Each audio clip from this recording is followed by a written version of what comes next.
Yo, it's your boy Ryan, Northwest Sports Fanatics, back at you with a new video. Today is Wednesday, October 8th, 2025, with your boy Ryan and the Northwest Sports Fanatics. Make sure you guys subscribe to the channel. Smash that like button either now or on your way out. Donate to your boy if you can. Cash App $ ORION NWSF or the YouTube Super Chat right here. We got the Seattle Mariners versus the Detroit Tigers. ALDS game number 4.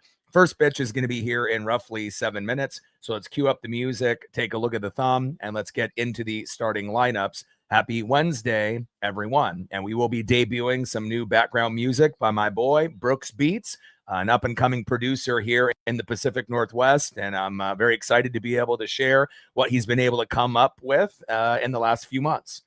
Happy Wednesday, everyone.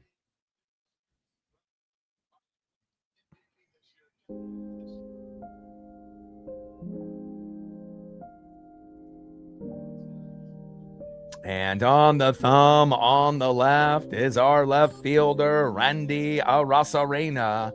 And on the right, center fielder stud, Parker Meadows. Now let's get into the starting lineups here first for the visiting Seattle Mariners. Leading off for the Mariners in left field, Randy Arozarena. Batting second, catching today, big dumper, Cal Raleigh. Batting third, center fielder stud, Julio Rodriguez. Batting cleanup, batting fourth, second baseman, Jorge Polanco.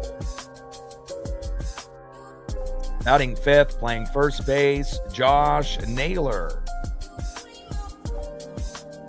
Batting sixth, playing third base, good vibes only, Eugenio Suarez. Batting seventh, DHing for Seattle, Dominic Canzone.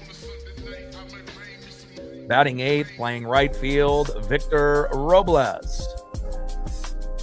And batting ninth, playing shortstop for Seattle, J.P. Crawford. And on the mound for the Mariners, you know what time it is. It's Miller time. Bryce Miller. Great opportunity for Bryce. He's had a up and down season with peaks and valleys, but he has a chance to be able to shut the door down on the Detroit Tigers, and the Mariners have a chance to move on to the ALCS with a win this afternoon. And now let's get into the starting lineups for the home Detroit Tigers. Leading off for the Tigers in right field, Gary Carpenter. Batting second, playing second base, Gleyber Torres. Batting third, DHing for the Tigers, Colt Keith. Batting cleanup, batting fourth, left fielder, Riley Green. Batting fifth, playing first base, Spencer Torkelson. Batting sixth, playing third base, Zach McKinstry. Batting seventh, catching today for Detroit, Dylan Dingler. Batting eighth, playing center field, Parker Meadows. And batting ninth, playing shortstop, Javi Baez. And on the mound for the Tigers, former first pick, Casey Mize. And we're going to be shooting for 100 likes, 100 on the Dono train, and 5 to 15 subs. We only need 10 subs to hit 22,600. And once we end up hitting those goals, we'll go from 100 to 200 likes, 100 to 200 on the Dono train, and 5 to 15 subs from 15 to 30, 30 to 50, and 50 to 100. Very exciting times here in the Pacific Northwest and around the globe if you are a Seattle Mariner fan, and can't wait to be able to see what we get here this afternoon. And shout out to my boy Brooks Beats for supplying some of the greatest background music that we can have on the streams. And I appreciate the relationship that we have. And again, I believe in you. I know things are going to get better and better for you. Keep grinding, keep working hard. And obviously you have a client for life with me. I will always support you to the very end. See who's available here in the building here early. Cody in the building. What's good? Tyler in the building. I appreciate that. You know, we're going to grind it out day in and day out. Tridents up. Let's go, M's. You know it, baby. Let's go. Davis in the building. Let's get it, baby. Tridents up. Let's go.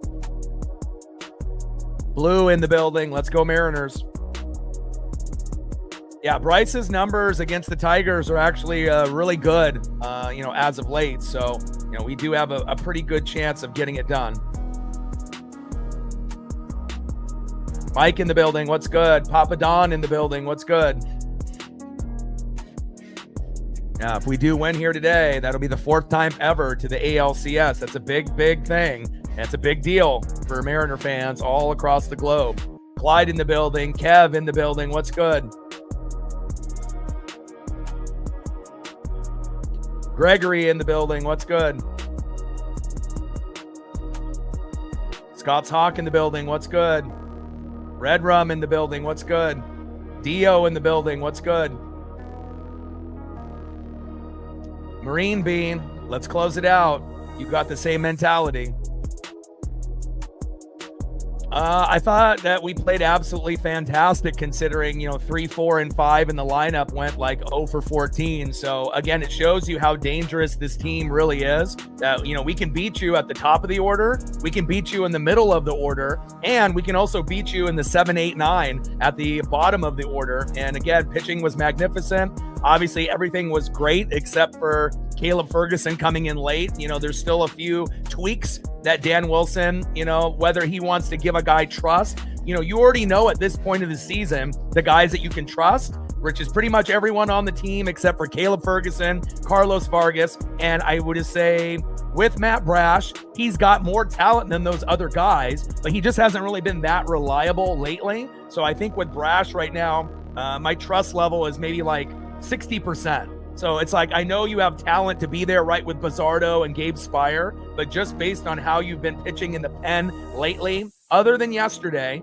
you know, it's been kind of up and down. It's either amazing and he strikes out the side, gets some, you know, easy pop-ups and ground outs, or he gives up 1 to 4 runs and we maybe lose. But he's been lucky a lot of times where he's given up 1 to 4. We've still had a big enough lead where we're able to come back or we're able to hang on, but still a little alarming from a guy that's supposed to be the best in our pen with, you know, Bizzardo and Spire. So hopefully he'll be able to clean that up. But overall, you know, we're flying high right now. We don't have aspirations, you know, of just the ALCS. We have aspirations for the World Series, and not only that, to win it all. And I know that sounds a little premature, you know, from a team that's never been to a World Series, but you also have to understand this is the best team that we've constructed ever in the team's history. So again, at some point, we know we're going to go to a World Series, whether it's this year or in the near future, but we like our chances moving forward, and we like our chances here today.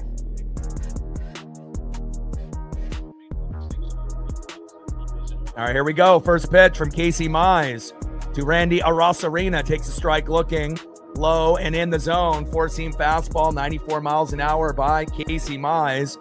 0-1 count. 0-1 pitch. Line drive to third base. Throw to first. And obviously Randy not hustling. What's new? And that is 1 away. Hustle towards first. You never know if there's going to be a bobble on the throw. Batting second, catching today, the big dumper, Cal Raleigh.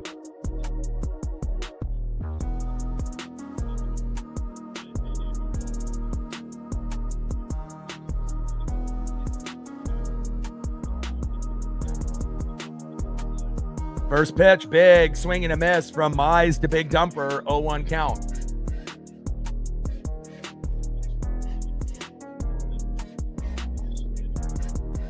Oh, 0-1 pitch, high and inside by Casey Mize. 1 ball and 1 strike to big dumper, Cal Raleigh. Let's go, Cal. Bring that swagger, bring that energy. 1-1 pitch. That one's fouled off into left field. And we got dump 62 man here. He decided to change his flight And after the game, after he ended up getting that home run, number 61 from Cal, that bounced off the concrete, he ends up meeting Cal Raleigh and getting an autographed bat after. How cool is that? The Mariners PR team is undefeated compared to every other team that's out there, besides a few that really go out of the way for their fans. Awesome. 1-2 pitch. Low and away with that splitter. 88 miles an hour by Casey Mize. 2 balls and 2 strikes with big dumper Cal Raleigh.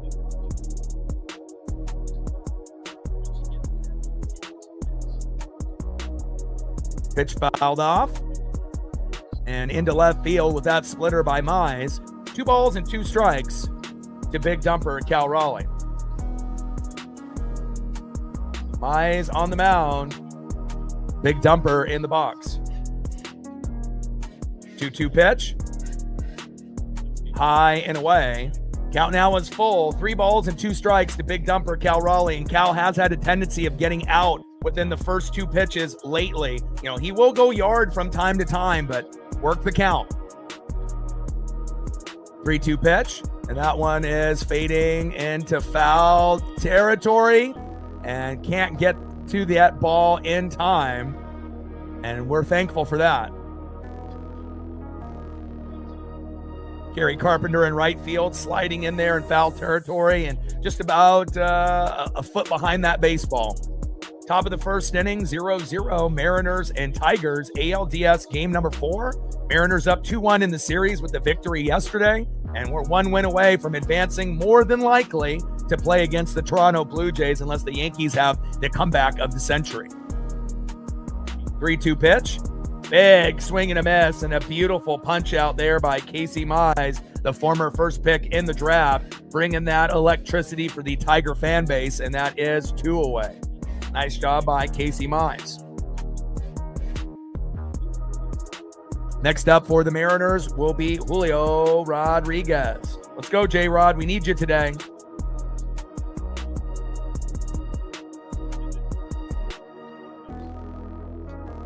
First pitch fouled off. 0-1 count.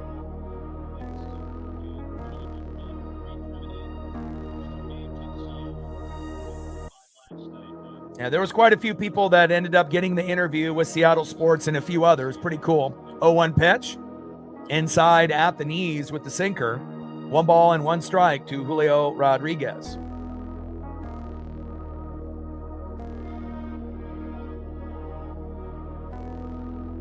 One pitch. Check swing, foul. That kind of startled Julio there.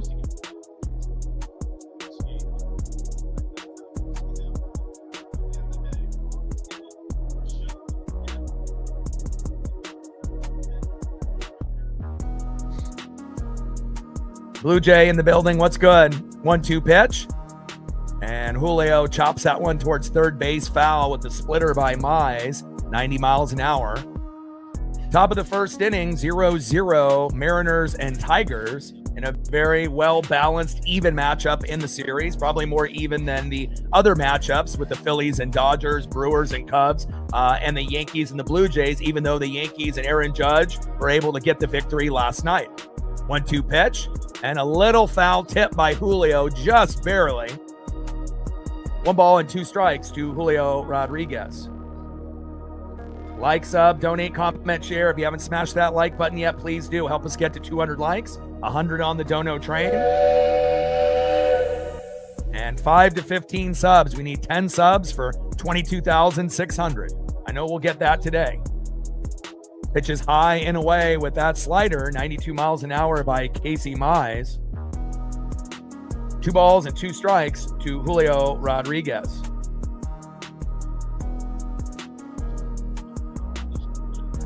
Two-two pitch popped up, and you got both the defenders there in center field and left field converging, and that is out number 3. Tigers come up with a clean inning on defense there, and let's see who's up next here in the bottom of the first for the Detroit Tigers.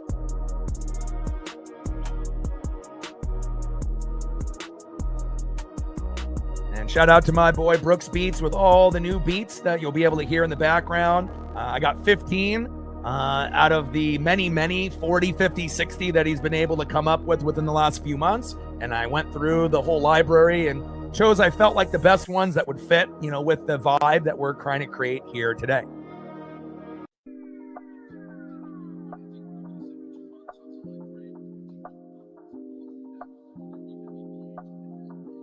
Let's see who's up next here for the Detroit Tigers.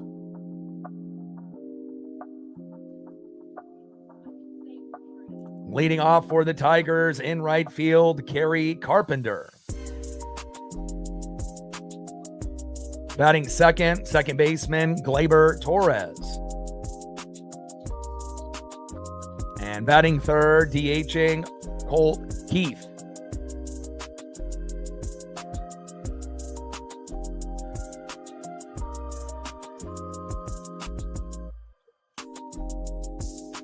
And I will always support my friends, that have dreams and goals.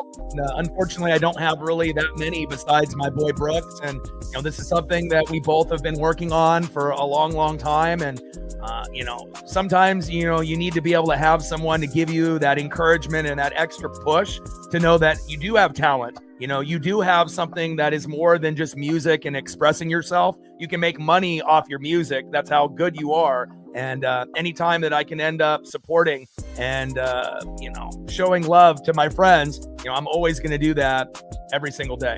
Big facts. Bottom of the first inning, 0-0 Mariners and Tigers. Incredibly talented guy. His time is coming. That's true.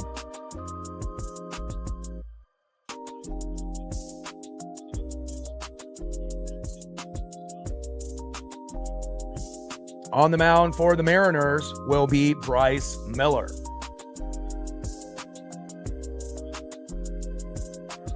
Leading off will be Kerry Carpenter. On deck, the former Yankee, Gleyber Torres. Batting third, DHing Colt Keith.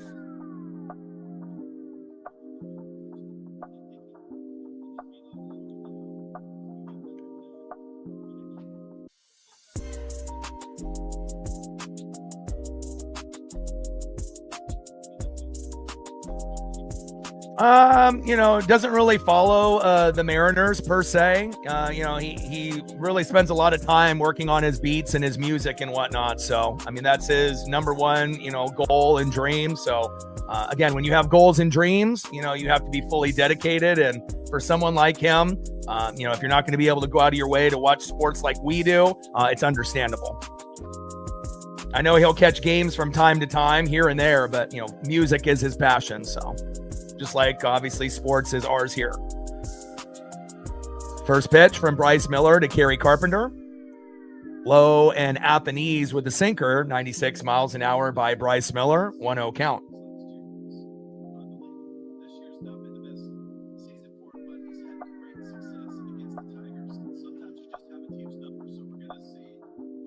One 0 pitch. Big swing and a miss with that splitter. Beautiful splitter there by Bryce Miller. 1 ball and 1 strike from Miller to Carpenter. Let's go, Bryce.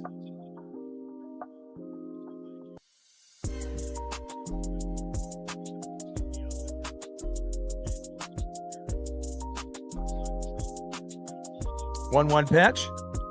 Fouled off. 1 ball and 2 strikes to Kerry Carpenter.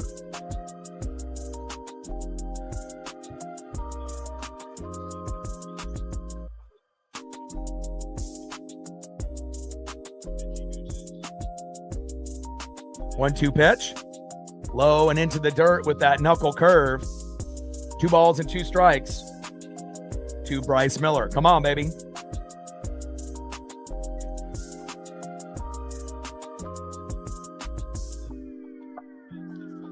Let's go, baby. Trident's up. Seize the moment. 2-2 pitch. And Carpenter rips that one into foul territory in right field. Count still remains 2 balls and 2 strikes to Kerry Carpenter. Come on, Bryce. We need you to be electric today. Let's go.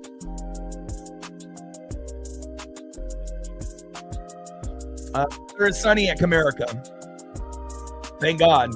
2-2 pitch. Popped up. And that should be a routine play here for the Mariners. There we go. Gino is there with the defense, and that is 1 away. Nice job, Gino, and great job with the home run yesterday. Good vibes only. Next up is Gleyber Torres. And again, if Bryce Miller doesn't get, 8, 9, 10 Ks, we can still win. He can get 4 to 7 Ks and get a lot of pop-up and ground outs, and we can actually play some good defense behind him with some double plays, and we can still win this game. But the magic number will be 5 runs, 7 to 10 hits, and if we end up doing that, we should have a very good chance to win or at least compete late if the Tigers, end up hitting today. We'll find out. First pitch is fouled off by Torres. 0-1 count.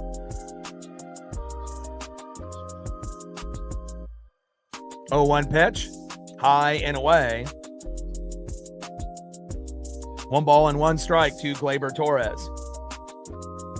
Yeah, Riley Green is in left, Carpenter is in right, and Parker Meadows is in center. 1-1 pitch, and that's fouled off.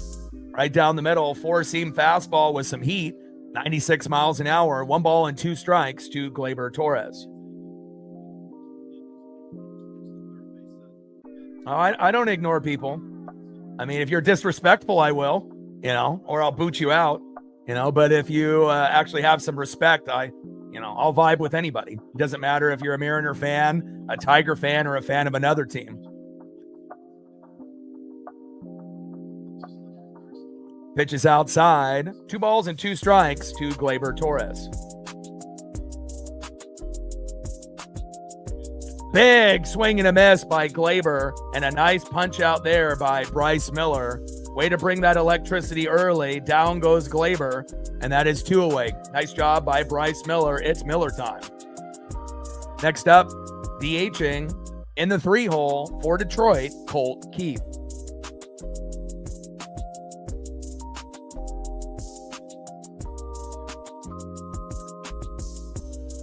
Dylan in the building from BC. What's good? First pitch takes a strike looking to Colt Keith. 0-1 count. Jacob in the building. What's good?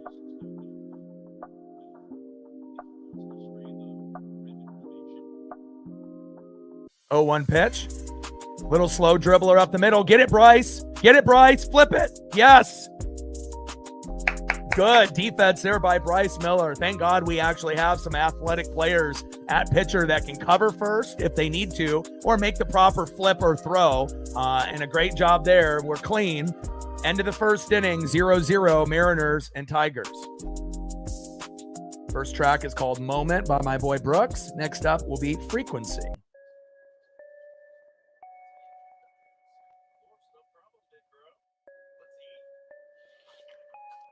Next up for the Mariners here in the top of the second inning.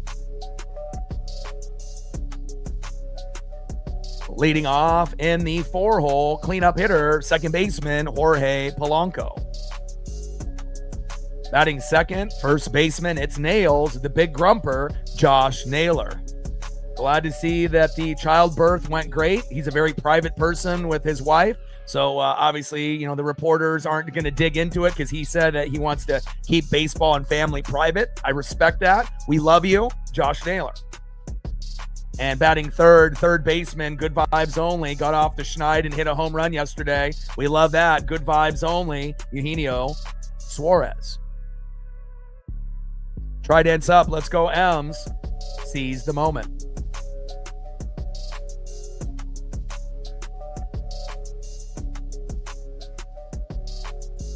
Like, sub, donate, comment, share. If you haven't smashed that like button yet, please do. Help us get to 300 likes, 100 on the dono train. And 5 to 15 subs. Once we hit that, we go 15 to 30, then 30 to 50. And we needed only 10 subs to get to 22,600. Let's look to see where we're at right now.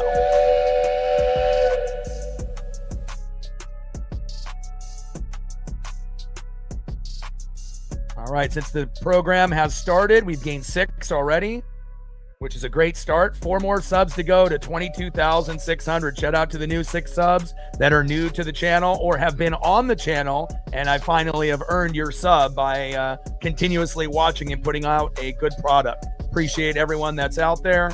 And again, for anyone that doesn't know, being a streamer isn't easy. You really have to have a lot of things on point. You have to make thumbnails perfectly. You have to be able to produce the show, which a lot of people don't. And obviously, me being able to add extra things for you guys like background music and, HD 4K photos of all the players, not just the Mariners. It's something that I don't have to do, but I feel that it is something that, I want to make sure that, we show love to where love needs to be given, even the other team. And we're going to give you the complete experience here on the Northwest Sports Fanatics. Top of the second inning, 0-0 Mariners and Tigers. ALDS game number 4, Mariners up 2-1 with a victory yesterday, which felt very, very good. 8-4 win. And we're trying to close it out so we can advance against the Blue Jays or the Yankees in the ALCS. First pitch from Mize to Polo. Takes a strike looking right down the middle, 0-1 count.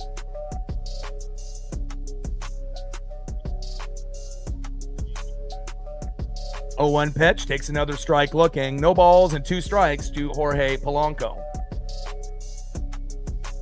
Polo in the box. Casey Mize, the former first pick in the draft, on the mound.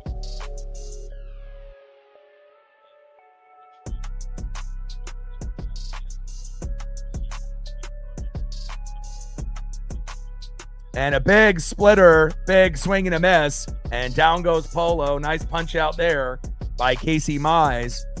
And that is 1 away. Way to bring that electricity for the Tiger fan base. Next up will be Josh Naylor.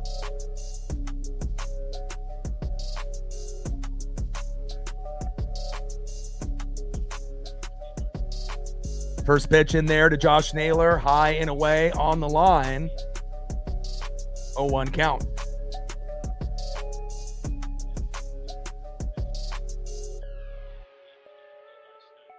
Pitches low and at the knees. 1 ball and 1 strike to Josh Naylor. Come on, Josh.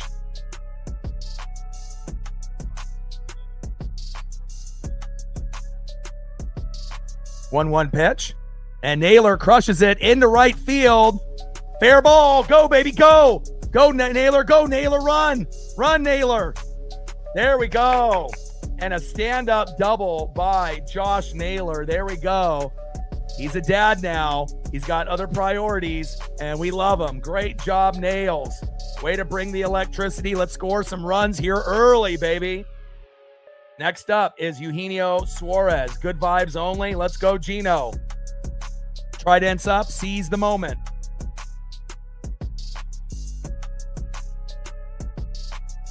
Yeah, baby was born already. Obviously, the beat writers and the reporters, didn't want to go into a lot of specifics because he said he just wants to keep it private. Family life and baseball life. He doesn't want people to send flowers or anything like that. He understands that the Mariner fan base appreciates him and loves him and whatnot. But I can totally respect that. But the baby is healthy and everything is good. First pitch in there, takes a strike looking to Gino, 0-1 count. Victoria in the building. What's good? Great job by Nails getting going early. 1-1 pitch. Check swing and foul behind the plate to the Budweiser sign behind the ump. 1 ball and 2 strikes to Eugenio Suarez.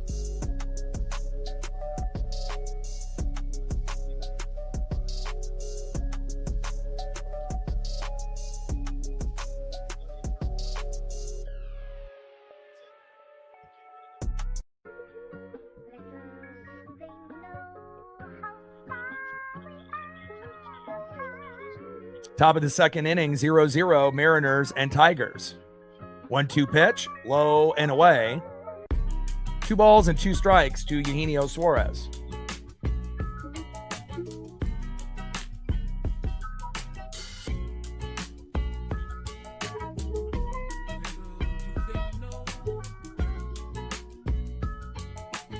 2-2 pitch, big swing and a miss, and an amazing splitter there by Casey Mize.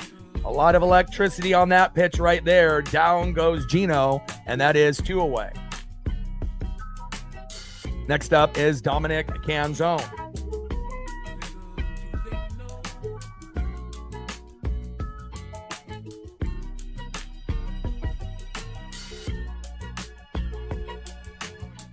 First pitch to Canzone, and he rips it into right field. Go, Naylor, go. Go, Naylor. He's going home. Go, baby, go. Safe. Let's go. 1-0 Mariners. Fuck yeah.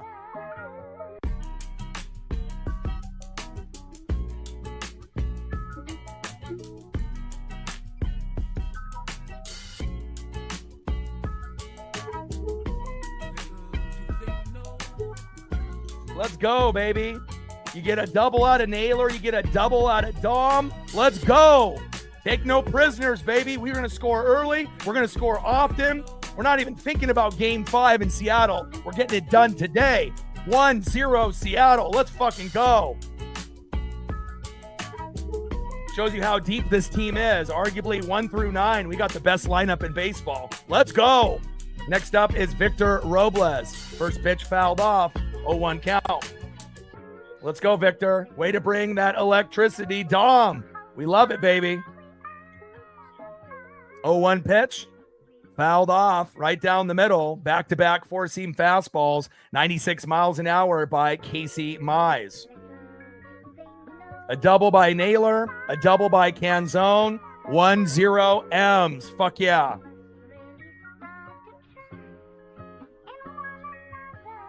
O2 pitch, check swing, low and at the knees. 1 ball and 2 strikes to Victor Robles. And again, that's another thing about the Mariners that people don't realize. You know, all the assistant coaches that we have are so talented. You know, third base coach, first base coach, everyone in between. Edgar, Seitzer, you know, it's not just Dan Wilson. And again, we know Dan sometimes makes questionable moves like Caleb Ferguson at the end of the game instead of bringing in Mooney, but you know, again, you know, Dan is trying to do his best, you know, by being a first-time manager. There's going to be some growing pains in that. But again, he's got the talent around him to get the job done, even if his managing isn't 100% perfect. And inside, and that almost hit. Victor Robles has a dance out of the way. Count now is full. 3 balls and 2 strikes to Victor Robles.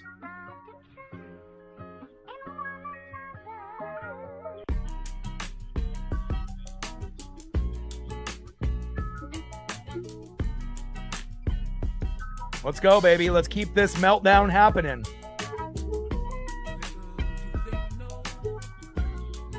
Three-two pitch. Ooh, low and away. We'll take that. And Victor Robles with a walk, baby. Yes, sir. Runners at first and second with 2 outs. 1-0 Mariner lead. Next up is J.P. Crawford. Let's go. And we know J.P. can play that defense, but every once in a while, he'll hit you with, you know, that little magic. And you never know when JP will go yard or come up with a big RBI. Let's go.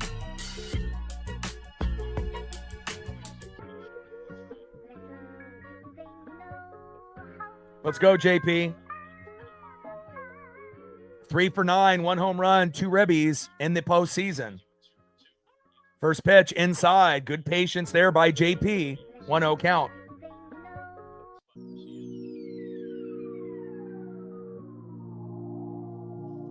Yeah, you don't get too many walks in an 0-2 count. I agree. You know, it takes a lot of discipline. Pitch right down the middle with the slider, 90 miles an hour by Mize. 1 ball and 1 strike to J.P. Crawford. And again, if the Tigers, you know, were going to, you know, put the pressure on and win, they needed to be the first team to score. There's no doubt about that, especially being an elimination game. And it's not to say that they can't come back and win. They can, you know, but again, the Mariners scoring first and kind of putting the pressure on is not what the Tiger fan base was expecting. And this is what we were expecting as Mariner fans. We're gaining the momentum. We dropped game 1. We should have won that, right? And again, we won game 2 and game 3. 1-2 pitch. Big swing and a miss and a beautiful punch out there by Casey Mize. but not after we end up getting back-to-back doubles on Mize with Naylor and then Dominic Canzone, and we have a early 1-0 lead.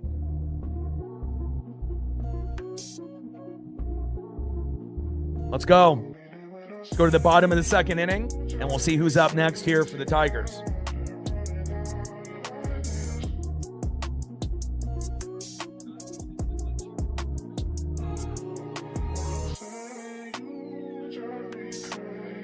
Next up for the Tigers, left fielder Riley Green. Batting second in the 5-hole, first baseman Spencer Torkelson. And batting third baseman in the 6-hole, Zach McKinstry. On the mound, Bryce Miller. It's Miller time, baby.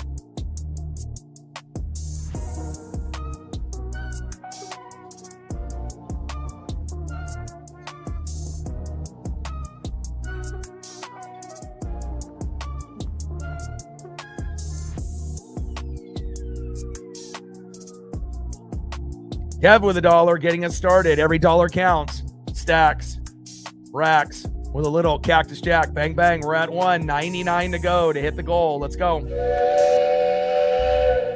Appreciate you. We're at 1:99 to go. Go M's.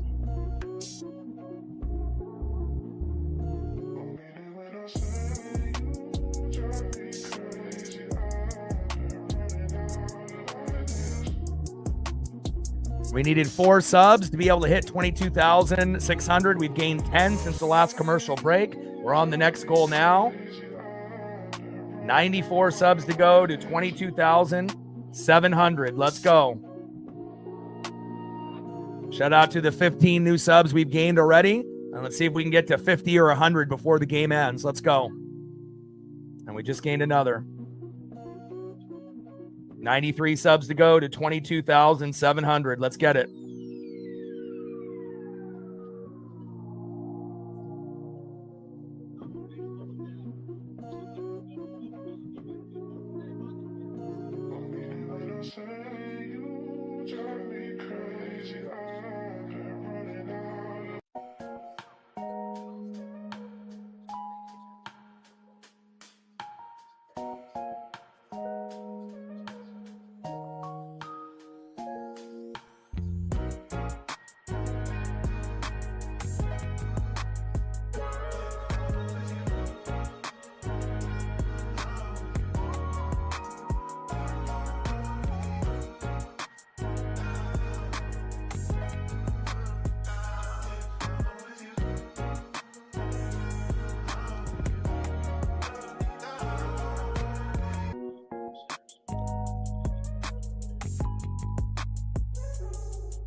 What a loose baseball on the field that they had to go retrieve.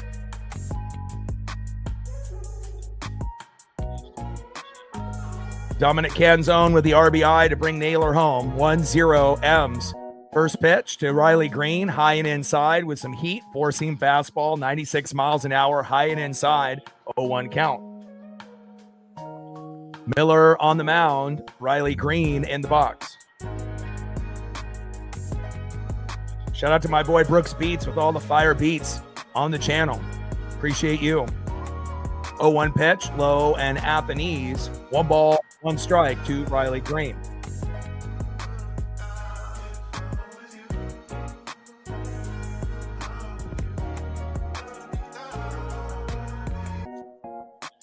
One pitch. Fouled off towards that first base line. 1 ball and 2 strikes to Riley Green. Let's go, baby.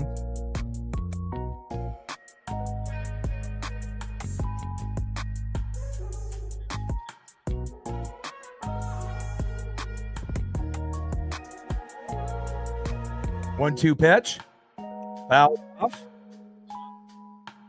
And that goes out of play. I mean, if you really listen to anybody, you know, on TBS or Fox Sports or Fox in general, everyone is incredibly biased towards Seattle. They don't really like to give Seattle credit. They don't want to give Cal the MVP. A lot of them are in the Midwest and the East Coast. They don't stay up late, to watch the West Coast games, and it shows. And that's fine. If they want to go against us, it's nothing new, and again, it's just their day to prove that we belong and that we can end up going further than people think. 1-2 pitch, low and at the knees. Now you'll get some guys once in a while, giving some credit to Seattle or, certain players, but it definitely feels like when it's not on Root Sports and everyone's, home announcers are obviously going to be biased towards their players and their team. But, other, announcers will also give credit, to the opposing team. And some of these guys obviously do not. Little slow dribbler towards first. Bryce covers first. Little flip to him. And that is 1 away. Down goes Riley Green. Next up is Spencer Torkelson. And I feel like that is the same also on YouTube. Usually when you see people, they're all about, just their team, and they're not willing to give any credit to the other team, even if they do something remarkable or outstanding. And that's where we're different. We're going to make sure that, we love our teams that we root for here, but if the other team is doing something, extraordinary or special, we'll definitely showcase them and highlight them and let, people know. So that way it's not just one-sided, and I think people will appreciate that. First pitch from Bryce Miller to Spencer Torkelson, in there for a strike, four-seam fastball, 96 miles an hour, right down the middle, 0-1 count. I'm going to miss Root Sports with every fiber of my being. 0-1 pitch, and that one is crushed into right field, foul. And obviously with Brad Mueller and Angie Mentink and Jen Mueller, I hope they end up finding jobs at some point. I think Jen Mueller is still going to do some coverage for the Kraken. And again, we'll see how it all goes down. I mean, I love Goldie. Obviously, I love Riz on the radio. And hopefully when we have Mariners TV, wherever we get it, through an app or whatever, going into next year through MLB, hopefully it'll be just as good as Root Sports or close. 0-2 pitch. And Green crushes that one deep into right field, back to the wall, and caught by Victor Robles on the warning track. Thank God. Nice hit there by Torque, but just not far enough to go out of the park. Great job by Victor Robles out there in right field. Next up is Zach McKinstry.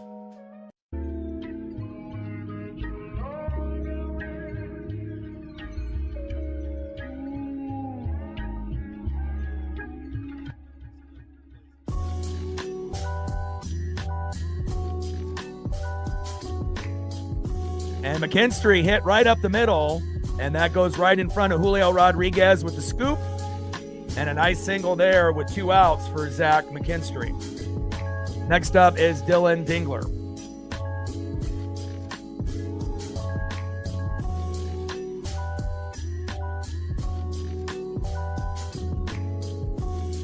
Yeah, respect is earned, not given. And again, it's one of those things, the better that the Mariners are year in and year out, we will start to get the respect of the other fan bases, down the road, but again, it's all about consistency.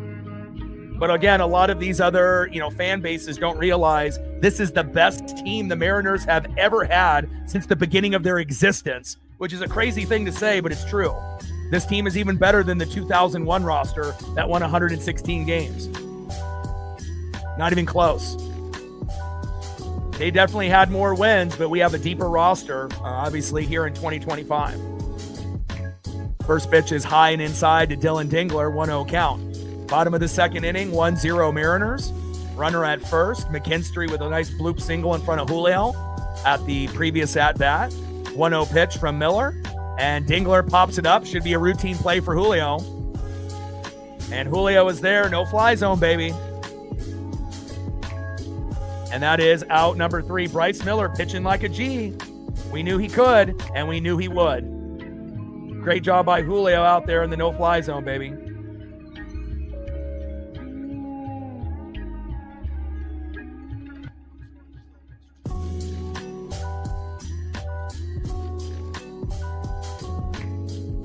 End of the second inning, 1-0 Mariners.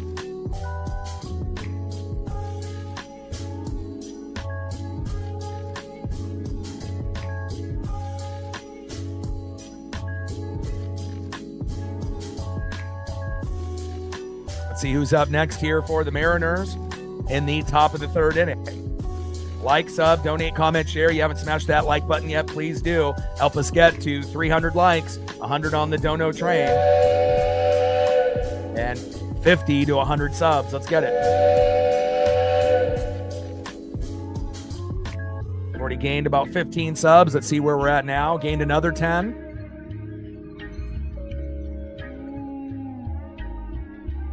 Now we only need 84 subs to hit 22,700. We're at 22,616. Already gained 20 to 30 already. Great start. Let's go.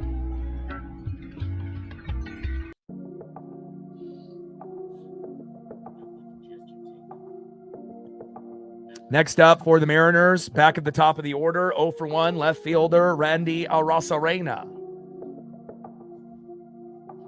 Batting second, 0 for 1 with a K, big dumper Cal Raleigh. And batting third, 0 for 1, Julio Rodriguez. Tridents up, go M's.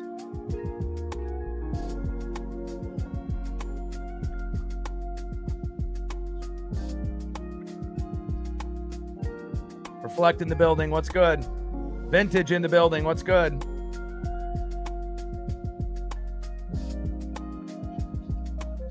Let's go.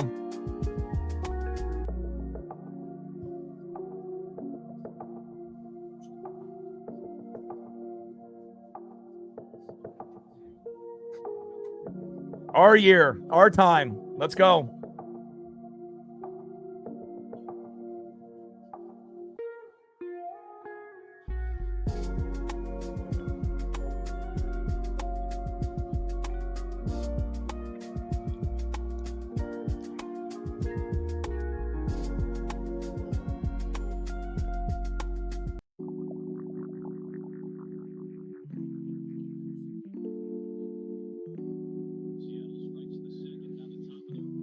Jordan in the building. What's good? First pitch to Randy. Line drive and caught by McKinstry. That was way too quick on back-to-back outings on the early part of this matchup for Randy. Work the count, Randy. 1 away. Great defense there at third by McKinstry on both of Randy's line drives right to him. Next up is the big dumper, Cal Raleigh. First pitch is high and away, 1-0 count.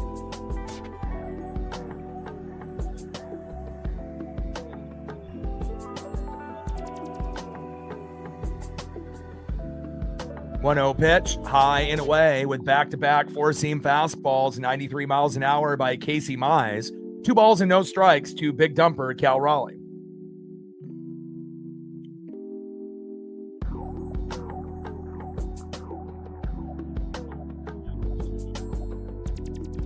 2-0 pitch, high and away. 3 balls and no strikes to big dumper Cal Raleigh. Come on, Cal.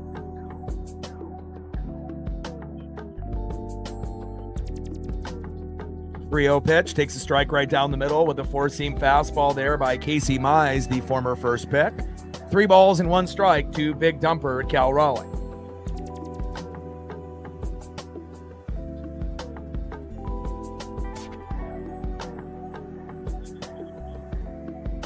And hopefully, dump it here guy gets another ball. Decided to, extend his stay to try to get home run number 62. Good eye by Cal on that pitch outside with that splitter by Mize, and that is a walk. The best part about it is that not only did he get the ball and make those custom shirts, but he got to meet Cal after, get an autographed bat. I assume he got to keep the ball and got interviewed by multiple outlets. How cool is that? Awesome. And we got fans of the Mariners all over the place. He went to high school in Washington when he was a kid and now lives in Vegas and decided to make the trip to Detroit. Very cool. First pitch to Julio Rodriguez. Big swing and a miss inside with that splitter by Mize. 0-1 count. Let's go, Julio.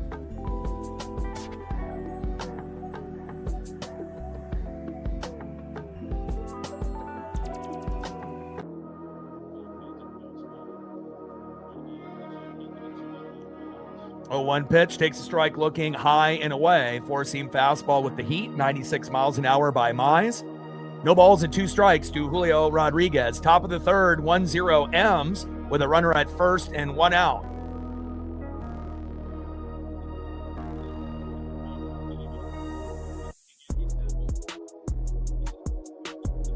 But the PR team, is absolutely fantastic. They always find ways to make sure the fans are appreciated. Big swing and a miss, and Julio strikes out with an aggressive swing there, and another punch out there for the former first pick, Casey Mize. Nice job there by the Tigers and Mize. Their fan base is a little happy after that. Next up is Jorge Polanco. Let's go, Polo. See if you got any more magic left. Trident's up. Let's go, Polo.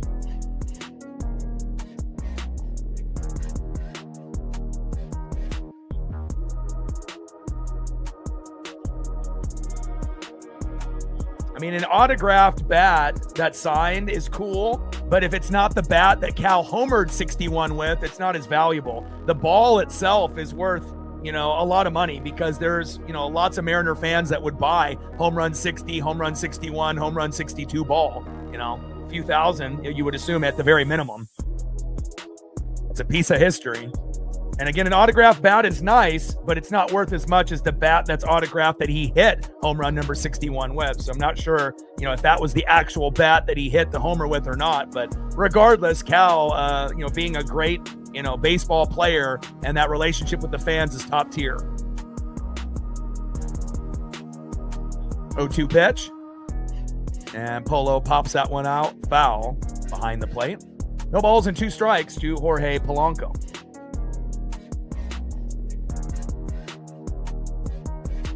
Let's go, Polo. Polo in the box. Casey Mize on the mound.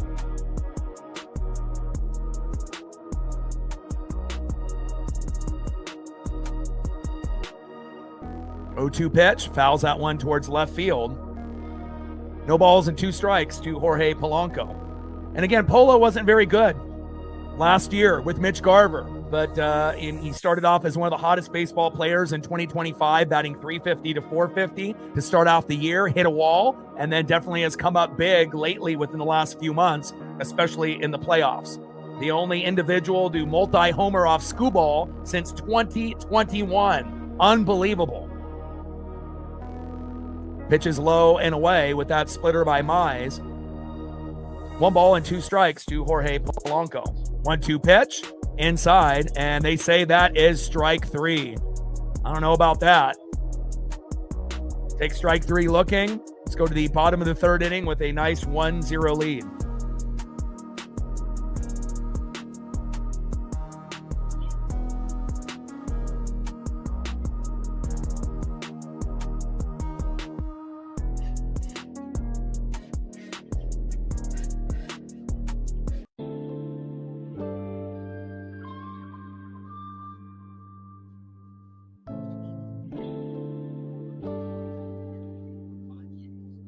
Gained a few more subs since last commercial break. Another 3 more. 81 to go to 22,700.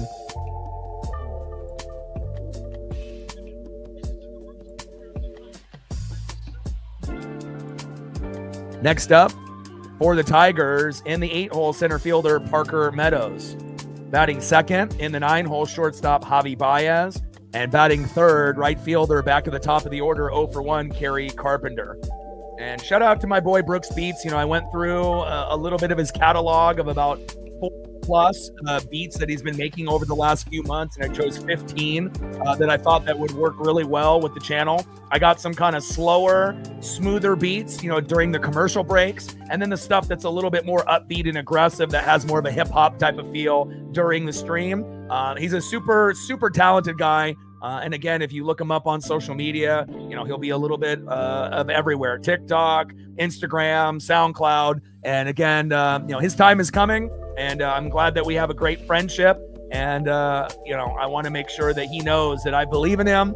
And I appreciate everything that he does for the channel, especially when we can end up having some amazing background beats while we end up calling whatever game that we have moving forward.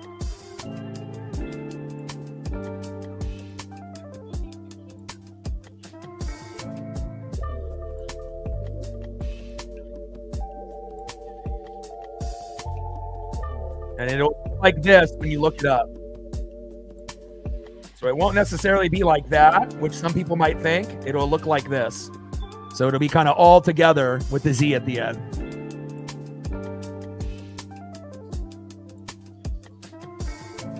You know, and a few years ago, you know, Busta Rhymes reached out to him, you know, about some of his stuff on SoundCloud. And that was really before I think he really believed in himself. And I told him, you know, you look at my work ethic and my hard work, you know, 13, 14 years in, how long it's, you know, taken to get to this point.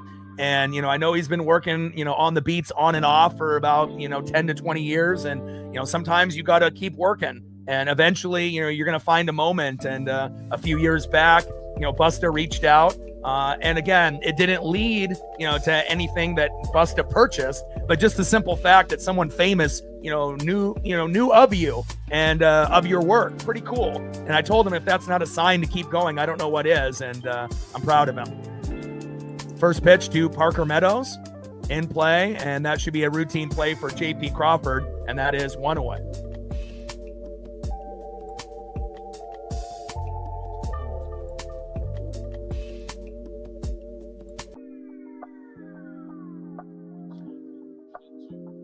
Great job by Bryce Miller so far. Next up is Javi Baez. I mean, especially if we're going to get great results by everyone. You know, we don't even have Brian Wu, you know, Kirby, Gilbert, Castillo, Miller, and we've had 4 out of our 5 guys hurt except for Castillo this year. And it hasn't, you know, been always easy peasy lemon squeezy. You know, we've gone through the peaks and valleys and the ups and the downs, especially on the road during the regular season. But again, this team is locked in and you can feel it. 1-0 pitch. Big swing and a miss. Beautiful slider there by Bryce Miller. It's Miller time. 1 ball and 1 strike to Javi Baez.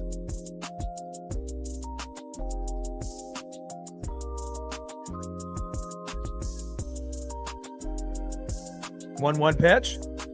Popped up. And this should be a routine play for the M's here. Gino is there, and that is 2 away.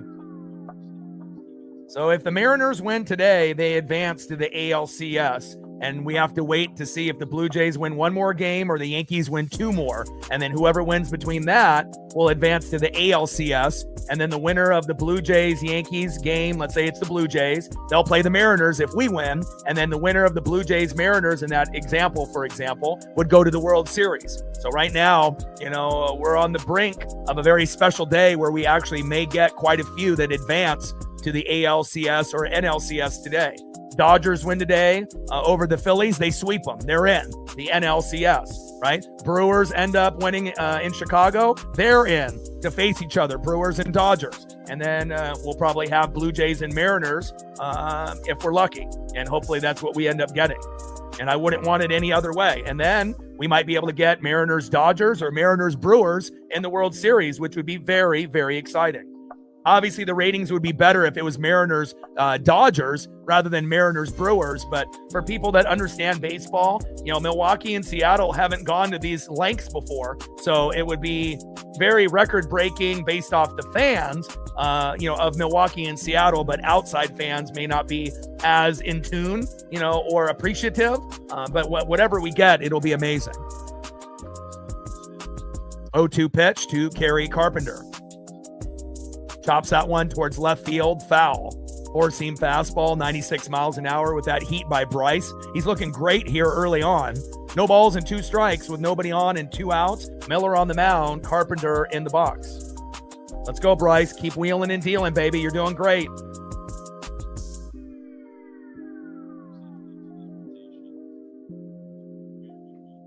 Oh-2 pitch. Low and at the knees. Well, of course, the Dodgers look like the strongest team besides Milwaukee. And again, there's a good chance that the National League wins it all. But again, you don't know until you actually match up. And again, imagine if the Mariners were able to beat the Dodgers in the World Series, how much more that would mean than Mariners, beating the Brewers. That would still be cool. But Mariners beating, the Dodgers is like, David and Goliath. It would be amazing. Big swing and a miss, and another punch out there for Bryce Miller. So, again, if you want to be the best, you have to beat the best. So if that means that we have to go through the Tigers, the Blue Jays, and the Dodgers, I'm here for it. No fear.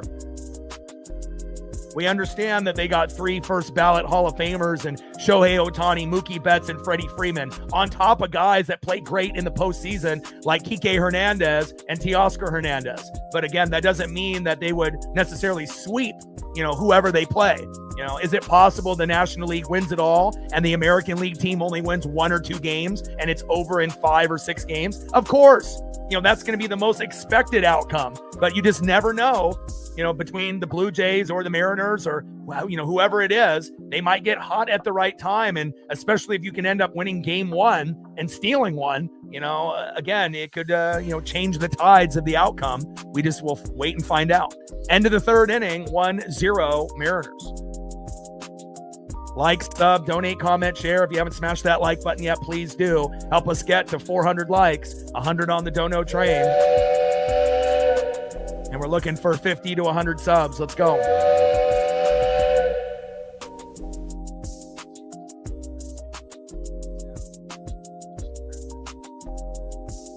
Gained a couple more subs. 79 to 22,700. We're at $1 on the Dono train, 99 to go. Who will be next? Let's see who's up next here for the Mariners. Next up for the M's, 1 for 1 with a run, a double in his first at bat. It's Nails, the proud papa, Josh Naylor. Batting second, third baseman, good vibes only, Eugenio Suarez. And batting third, the hero so far, Dominic Canzone at DH in the 7-hole.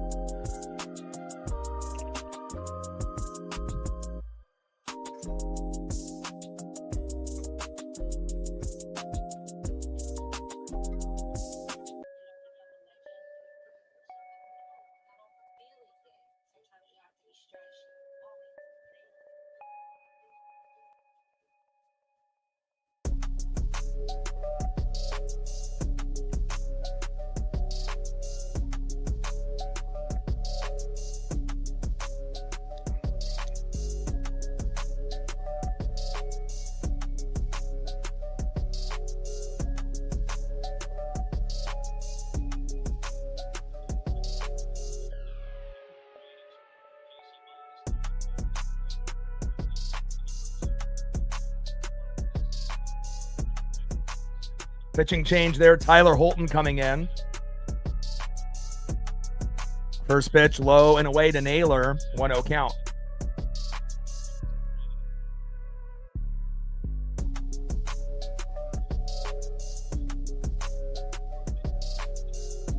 Holton on the mound. Naylor in the box. And a little slow dribbler right up the middle. And off the glove of Holton and Baez, and we'll take those mental errors. If you're going to have mental errors and you're going to make mistakes against the Mariners, we're going to take full advantage. Great job there. And Josh Naylor, the proud papa, finding ways to get on base. And that went right over the head. And again, there's no way that Holton or Baez were going to get that. Thank you so much. And we appreciate that. Nice job by Josh Naylor. You a G. Blank check. Sign him forever. Next up is Eugenio Suarez. And we're, 1 home run away from kind of pulling away in this game. Let's go. Good vibes only. He homered yesterday. Hard to hit, home runs in back-to-back games. But anything is possible in the playoffs. Top of the 4th inning, 1-0 M's with a runner at first. Naylor with no outs. And we feel like we're in pretty good control of this game early. I mean, it's far from over. We're halfway through, but Miller has been great. Home runs are going to happen, you would assume, at some point, possibly for both teams. But hopefully the M's can get a couple home runs, at least 2 before the game is up. And we can hit, 5 runs, 7 to 10 hits, and we should be in good position with that.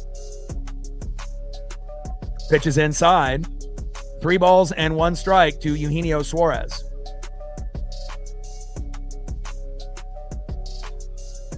But mental errors and errors in general by Detroit has really hurt them in these last 2 games. 3-1 pitch, line drive towards that third base line. Yes. Let's go, baby. We're locked in. Good vibes only. And I told you when he, was doing kind of shitty when we first brought him over from the Diamondbacks with Naylor, I told you he would get hot at the right time, even if that meant at the very end of the regular season and the postseason. And he's definitely helped us become a factor in these last few games. Nice job, Gino. Runners at first and second now with no outs. Love that. Next up is Dominic Canzone. Nothing better than I would love is a Dom bomb to go up 4-0 to put these guys out of their misery.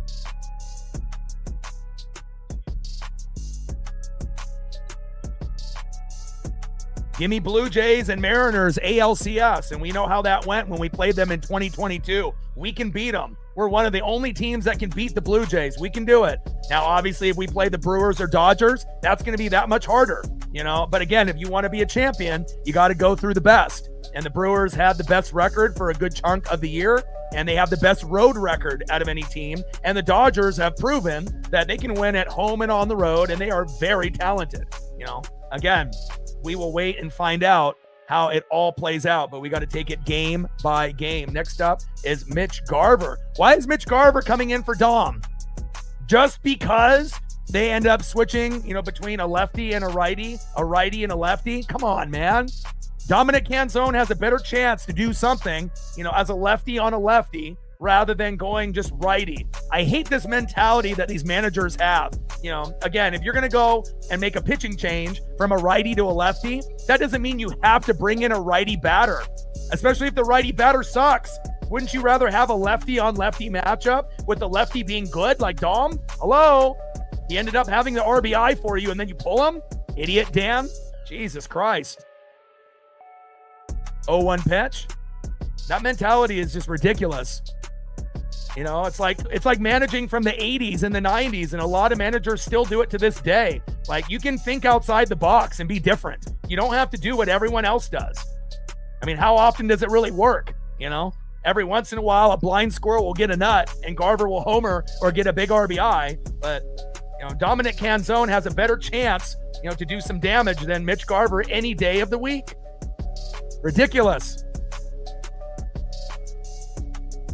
Especially when he's the guy that got you the RBI for the 1-0 lead. And then you're like, they went from a righty to a lefty. Oh, that doesn't matter. I mean, I know we're good, but we're not that good to be that kind of cocky. Shit. Pitch fouled off towards that third base line.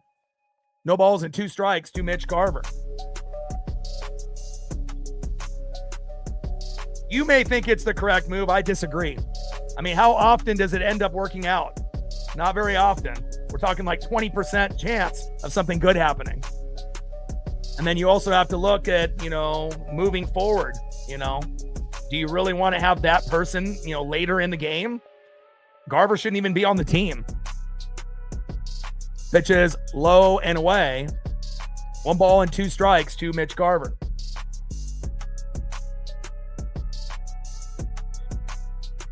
Just because, people used to do this in the 60s, 70s, 80s, 90s, and current doesn't mean that they have to continue to do it. It only works if the player is good, not just because a guy's right-handed. Garver pops up. Drop. Into foul territory. Thank God it dropped. 2 balls and 2 strikes to Mitch Garver.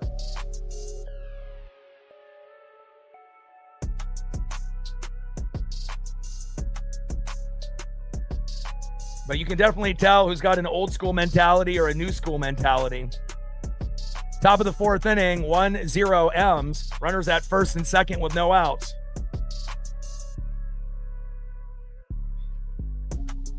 I mean, I would have loved to be able to see Dom continue to get at-bats. And again, pulling him, you prevent him from possibly getting that big home run that we may need later in the game.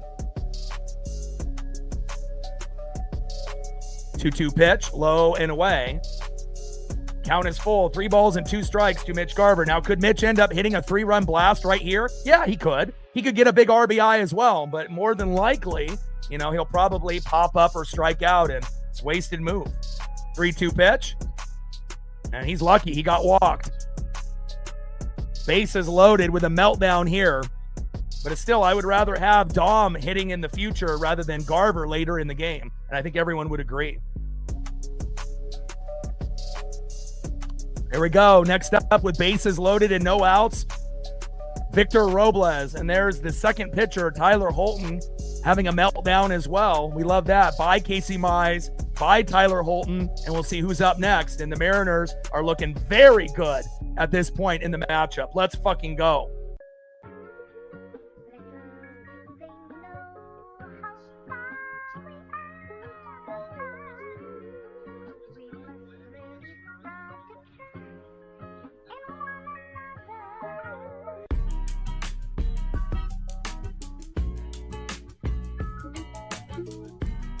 Gained a few more subs, 76 subs to go to 22,700. Let's go.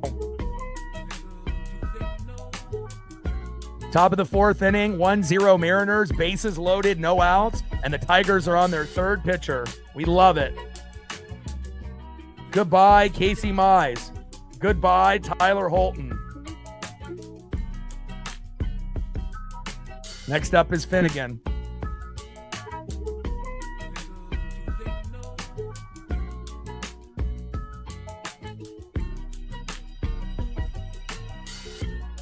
Coming into the matchup is Kyle Finnegan, the third pitcher in the first 4 innings. That's not what Detroit had planned. And we got Victor Robles in the box. And, you know, Victor is due for a home run or a big RBI. Let's go.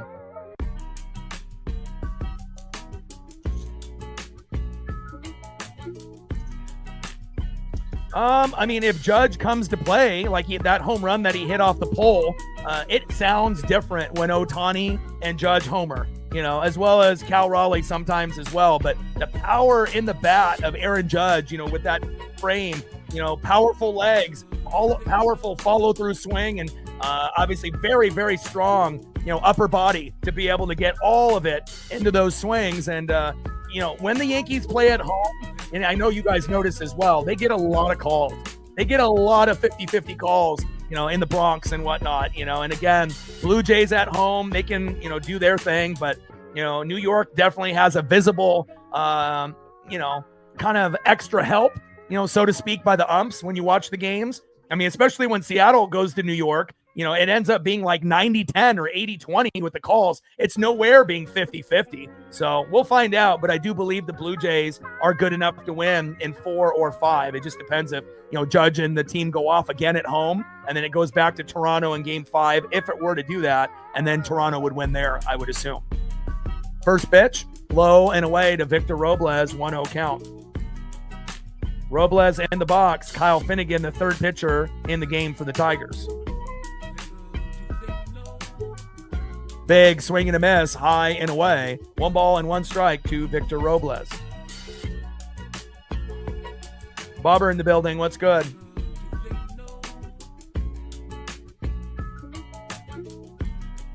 Yeah, plus we have history with Toronto, just like we have history with New York, you know, and Toronto's the better team, and we played them in 2022, and we beat them in the playoffs. So, you know, I think we matched up really well with both, but I think the Blue Jays series would be more exciting, especially when both teams had the best record and had buys. You know, this is the year. 2-1 pitch, little slow dribbler up the middle, double play attempt, throw to first, and double play is converted, but the run does come home for Naylor. 2-0 Mariners. Great job.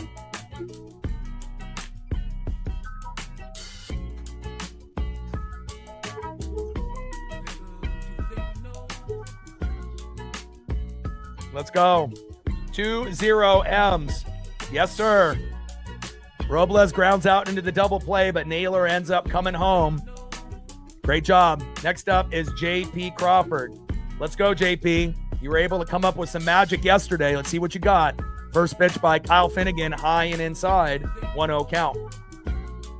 Finnegan on the mound, JP in the box.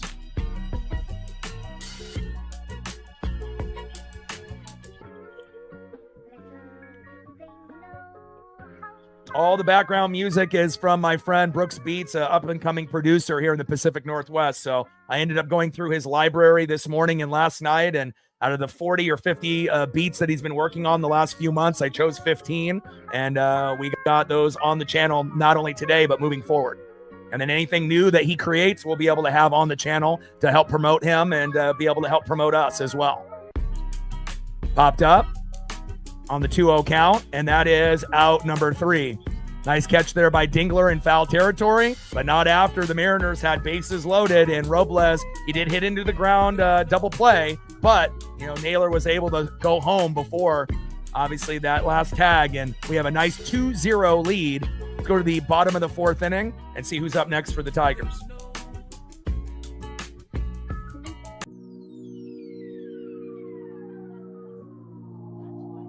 Like, sub, donate, comment, share. If you haven't smashed that like button yet, please do. Help us get to 500 likes, 100 on the dono train, and 50 to 100 subs. For the people that are in the room that are mods and regulars, we got 800 in the room. We're going to need your help to get these people to be able to hit the like button. And again, I can't do it by myself. So for the people in the room that are regulars and the mods, help your boy out so we can maximize this opportunity.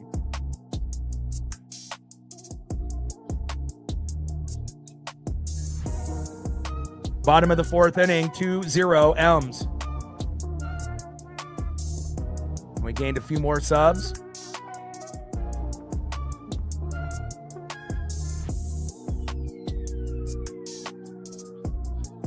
$73 subs to go to 22,700.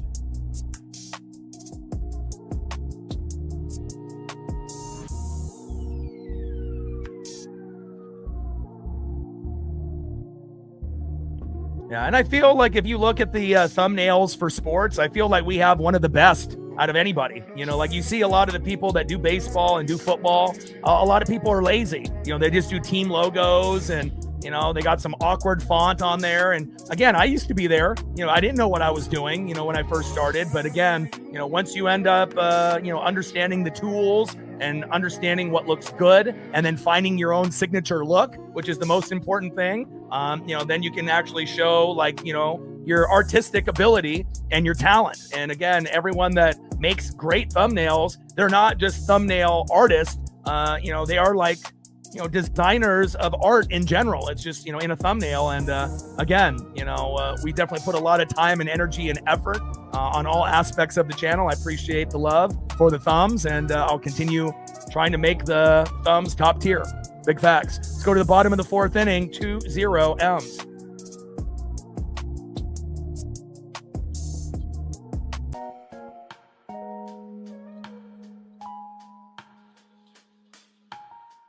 Next up for the Tigers in the bottom of the 4th inning, second baseman, former Yankee Gleyber Torres. Batting second, DHing for the Detroit Tigers, Colt Keith. And batting third, left fielder Riley Green.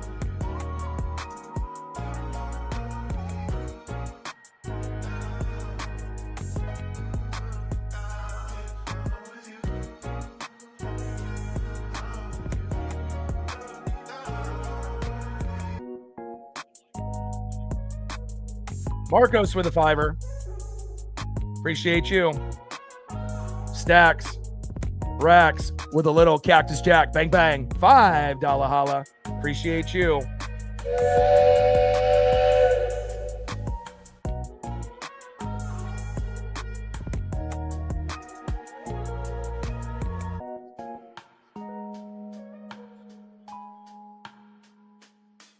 Pitch fouled off by Torres right down the middle. No balls and 2 strikes to Gleyber Torres. Marcos, one of the OGs that lives here in Oregon with me. We've been buddies for 15, 20 years. And a nice hit up the middle, up to Julio Rodriguez. Nice hit there by Torres with a single.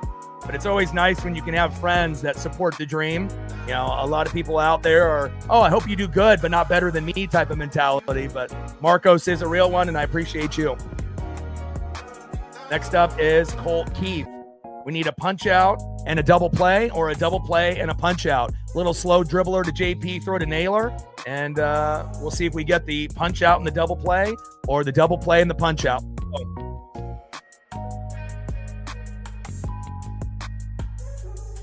First pitch ripped towards that first base line, foul. Miller on the mound, Colt Keith in the box.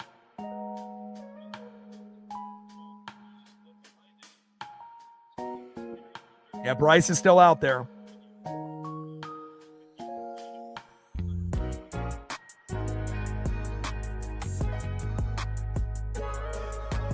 0-1 pitch. And a line drive there. Double play, baby. Josh Naylor shows you how good he is at first base, baby. Let's go. Double play to end the game and a double play there. And it shows you how important it is to have a great defensive first baseman. I think people don't recognize like how great Josh Naylor is at stealing bags, but also defensively. You know, again, it's not like he's going to hit 50 home runs. He's more of like a 20 to 30 home run type of guy, and he'll get singles and doubles here and there. But the thing I love about him the most is his defense. You know, obviously, him swiping bags and not getting tagged out is great as well. Great vibes out of Naylor. He might be the most serious guy on the team and a big sneakerhead. You know, loves the custom Jordan cleats, but he's the perfect fit for the Seattle Mariner team. And if we didn't pick him and Gino up at the deadline, we wouldn't be here today. Facts. 1-0 pitch to Riley Green. High and away. 2 balls and no strikes to Riley Green. Let's go, Bryce. Keep wheeling and dealing, baby. You're doing great. You know, considering Bryce is our worst starter out of the 5. You ask for a double play, you get a double play. Marcos, you know the drill, baby. You talk it into existence, you happen. Just like dump it here guy. Dump it 61, dump it 62. He made the shirts. He had the vision. He saw it in his head. He made it happen, you know? And again, that shit is real. 2-1 pitch. Big swing and a miss there by Riley Green. You know, the universe, you know, works in mysterious ways, you know, especially if you have a strong belief of things that can happen to you in a positive nature. It's more than just luck. 2-2 pitch. And a slow dribbler there. Naylor is there again, and Naylor gets every single out in the 4th inning. What a G.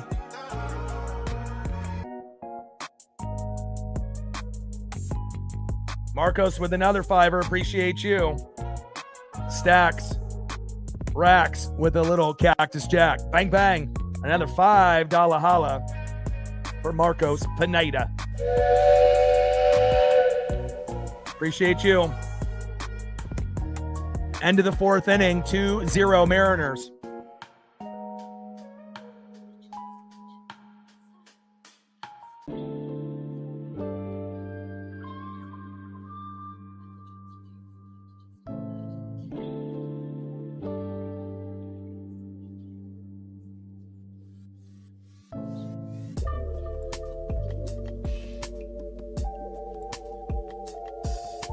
Gained 5 more subs since the commercial break. 68 to go to 22,700. We're on pace for 50 to 100 subs this game. Let's go. Let's see who's up next here for the Mariners in the top of the 5th. Let's keep adding on. Put the pressure on. Leading off 0 for 2, left fielder Randy Arozarena. Batting second, 0 for 1 with a base on ball. Okay, big dumper, Cal Raleigh. And batting third, 0 for 2 with a K, center fielder Julio Rodriguez. Try dance up. Let's go, M's.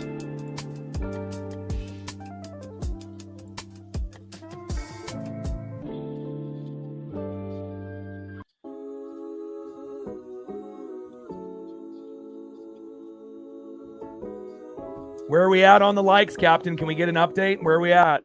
Marine Bean says we're at 213 with 737.40. We peaked at 800 plus. You know, we need help in the room. And if we can get some support by some others in the room, in the chat, that'll get us there.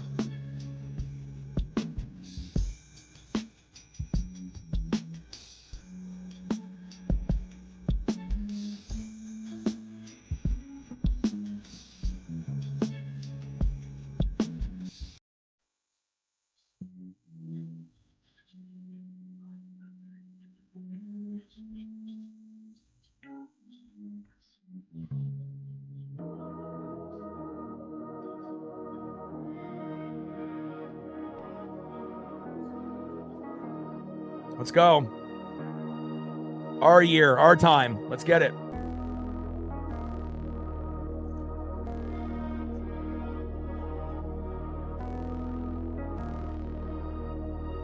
Halfway through the matchup, Bryce Miller has been magnificent. Naylor's defense has been on point, and even though Dan Wilson, sometimes makes the wrong decision, and pulls guys out that are doing well just because a guy switches pitchers from a righty to a lefty, I would rather have seen Dom play this whole game regardless of what pitcher comes in, lefty or righty, rather than Mitch Garver. But again, we got a 2-0 lead, and hopefully we'll be able to add on a few more runs before this one is over. First pitch from Kyle Finnegan to Randy Arozarena in there for a strike looking, high and inside, 95 miles an hour, 0-1 count. 0-1 pitch, low and at the knees with a splitter by Finnegan. 1 ball and 1 strike to Randy Arozarena.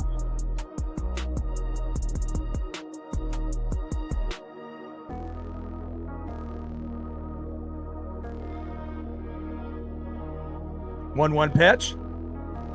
And there we go, Randy. My boy, a nice hit into left field. Let's go. And Randy bringing that electricity, baby. Let's get it. Nice single for Randy Arozarena.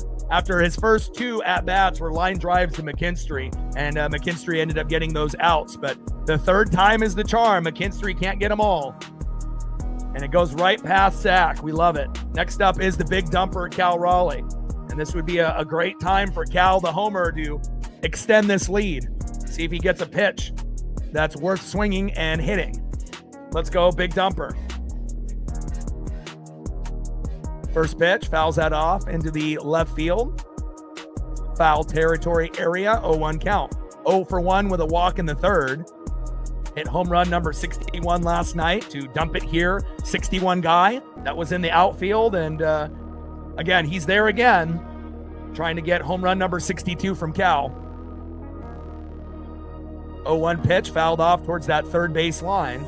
No balls and 2 strikes to big dumper Cal Raleigh. And crazy that the dump it here guy had to wait to the 9th inning to be able to have that last chance to get it done. But that hard work and creativity of making those custom shirts, it came into fruition. I'm so happy for him. 0-2 pitch, low and at the knees, and it gets away from Dingler. Randy stays at first. Top of the 5th, 2-0 Seattle, ALDS game number 4. Seattle up 2-1 in the series with a big win last night. After a 3-hour rain delay, winning 8-4. Can't stop, won't stop. And we are ready to advance. A few more innings to go. Just got to play some clean baseball.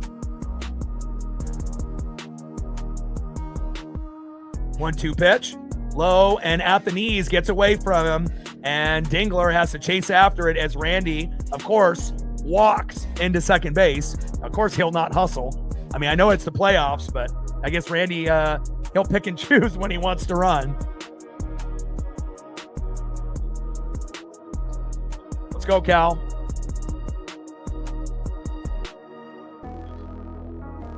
Top of the 5th, runner at second, no outs. 2-0 Seattle. Let's go, big dumper. 2-2 pitch. And Cal crushes it in the gap. Let's go. And Randy's coming home. Go, Randy, go. And there we go. Another RBI by Cal Raleigh. And even though Randy loves to walk, he can walk his ass all the way to home plate. Yeah. 3-0 Mariners. Our time.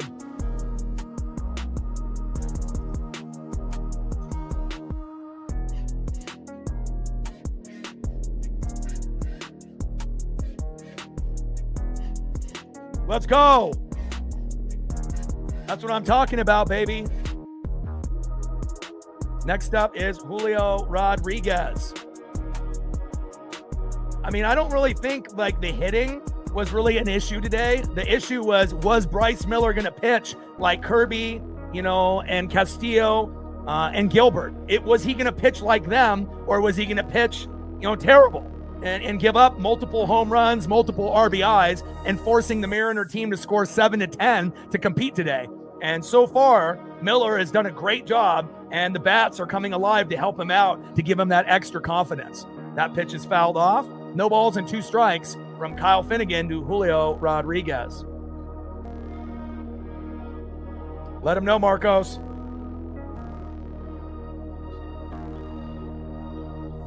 0-2 pitch, low and away. 1 ball and 2 strikes to Julio Rodriguez.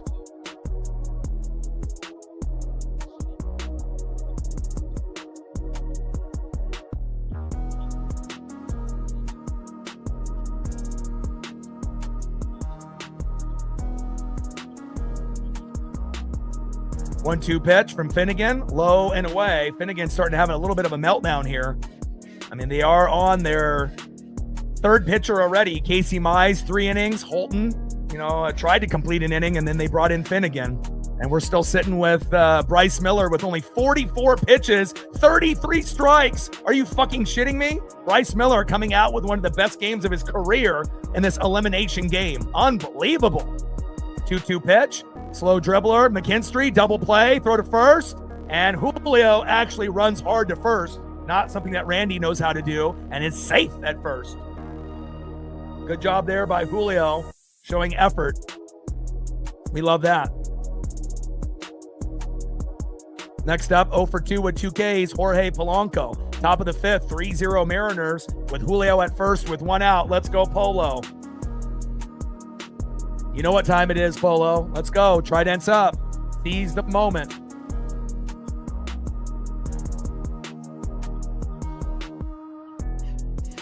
And like I mentioned, we didn't need Bryce to get 8 to 10 Ks. He can get 4 to 7, and we can get some great defense behind him and win. And so far, the formula is working. First pitch, low and at the knees. Great eye by Polo. 1-0 count. Throw to first. And Julio thankfully wasn't sleeping. Gets back to first base safe off that throw from Finnegan. Top of the 5th, 3-0 M's. Runner at first, Julio with 1 out. Polo in the box with a 1-0 count. Let's fucking go. 1-0 pitch. Pitch is high and inside. 2 balls and no strikes to Jorge Polanco. And again, you're going to get fans that have been fans of this team, the Mariners, for the last 5 to 10 years. But there's a lot of people in the room and a lot of people that support the channel that have been fans for 20, 30, 40 plus years. And again, I've been a fan of 40 years, even though I might look young. And again, I've been waiting on a moment like this in a long, long time. Polo pops up on the hit and run attempt. And that one fading foul. I mean, we've only had a number of teams that have been, worth even mentioning. 95, 97, 2000, 2001, 20-year drought from the playoffs. Cal with the walk-off against the Athletics. We made the playoffs for the first time in 20-plus years in 2022, and now we're here in 2025. So, 2 playoff appearances in the last 3 years is good, but again, we want to try to do it consistently, and hopefully this will be the first year of that moving forward.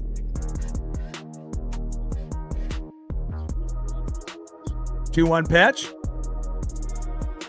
And Polo pops it up into left field. Should be a routine play. And that is 2 away as Julio scampers back to first. Next up, one of the heroes so far here today. First baseman, 2 for 2 with 2 runs, as well as a double play to end the game and a double play just a few minutes ago. Proud Papa, Josh Naylor. Let's go. I mean, imagine if Naylor missed, game 3 and game 4. Maybe we don't win. He's very valuable to this team, especially defense at first. And a slow dribbler getting out of the glove of Finnegan. And nice hustle by Naylor, but obviously a bigger guy can't run out the throw. But again, great effort, and not after we end up taking a 3-0 lead.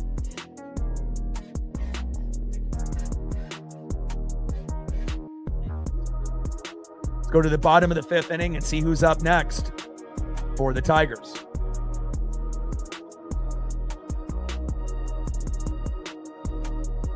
Gained another 8 subs since the last commercial break. 60 subs to go to 22,700. We've gained already 50 today. We got almost 900 in the room. Like, sub, donate, comment, share. If you haven't smashed that like button yet, please do. Help us get to 500 likes, 100 on the dono train. And we're trying to get 50 to 100 subs. Let's go. Mods and other regulars in the room, you know what to do in the chat. Help us out. See if we can get those likes up, especially with the amount of people we have in the room.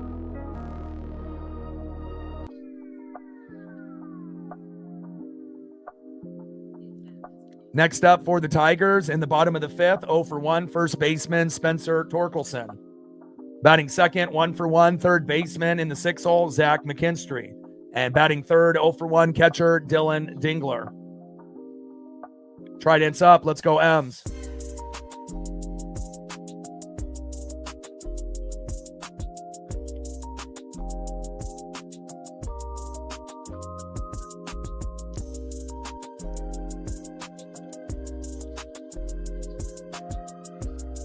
I mean, if Bryce is at 44 pitches, he could go 7 innings.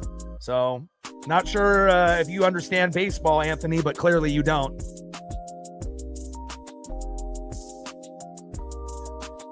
Yes, he did have the baby. He's not going into the details of it because he wants to keep, his private life and baseball separate, and I respect that. But the baby did come out. The baby was healthy. They didn't, go into further detail if it was a boy or a girl. He wants to keep his life private with his wife, and I can respect that. And we'll see where it goes. But again, we haven't seen, Bryce Miller pitch this well. Obviously he's got, good offense, with a 3-0 lead, to give him that extra swagger and confidence. But again, on the road, Bryce hasn't been very good during the regular season. Even at home, has struggled. So to be at 44 pitches and 33 strikes is pretty fucking amazing. And last time I checked, when I looked at the scoreboard, the Tigers are still at 0.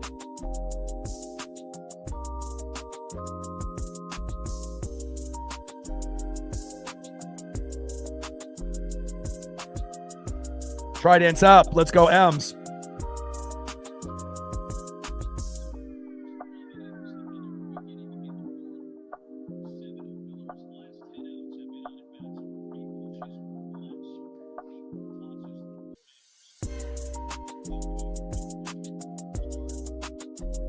First pitch takes a strike, looking right down the middle, 0-1 count. Torque in the box. Miller on the mound.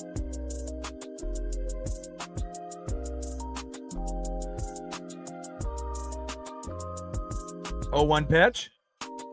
And a line drive right up the middle, which has been a kind of a common theme for a lot of these balls getting to Julio, but we're able to leave those runners stranded up to this point. But a nice hit there by Torque. And we'll see if Parker Meadows and Javi Baez later in the matchup can do their job. But next up, third baseman in the 6th hole, Zach McKinstry, 1 for 1. Let's go, Bryce. And they got Spire warming up in the pen. But again, with the pitch count being so low, Bryce has been good. But again, Bryce does have a tendency of giving up, home runs, kind of at the end of his run when he gets tired. So again, they're trying to prevent that possibly from happening, but you got to make sure you give a guy enough time to prove that, he's locked in, which, he has given up some singles today, but not any big plays up to this moment. They only have 3 hits. So 1-0 pitch. Takes a strike, looking. 1 ball and 1 strike to Zach McKinstry.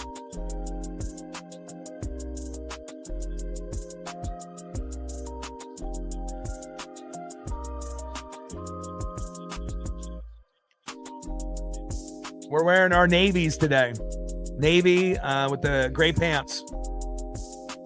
And then the Tigers are going white top, white bottoms at home.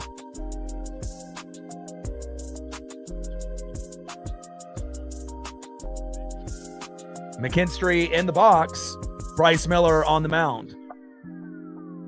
2-1 pitch. Takes a strike right down the middle. Beautiful. 2 balls and 2 strikes to Zach McKinstry. And even though that Bryce has given up a couple singles, he's never been in a position where we were like, he's not looking good, or he's having a meltdown or even a mini meltdown. He's looked great up to this point. 2-2 pitch. And a slow dribbler right up the middle. Double play. No time for it, but a force out at second. and that is one away. Good defense by the Mariners. Another thing that isn't talked about enough with the Seattle team in 2025. Obviously the hitting gets a lot of credit. The pitching and the bullpen at times gets a lot of credit. But the thing that, a lot of fans aren't talking about is how good our defense has been in 2025. And not just Cal Raleigh's defense behind the plate, overall, everybody's defense. Next up is Dylan Dingler.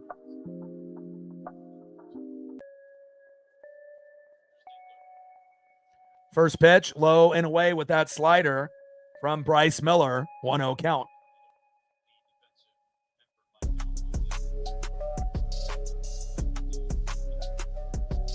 And we got Woodworth, the pitching coach, coming out.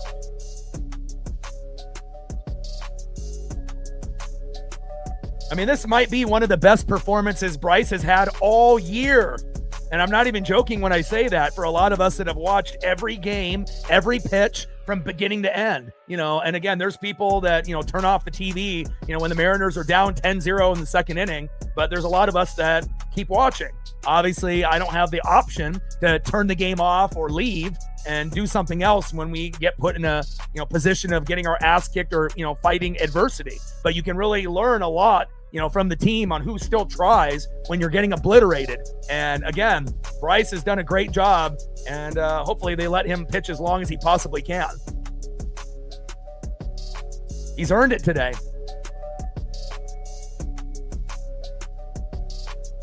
One 1-0 pitch. And Dingler fouls that one off into right field. 1 ball and 1 strike from Miller to Dingler.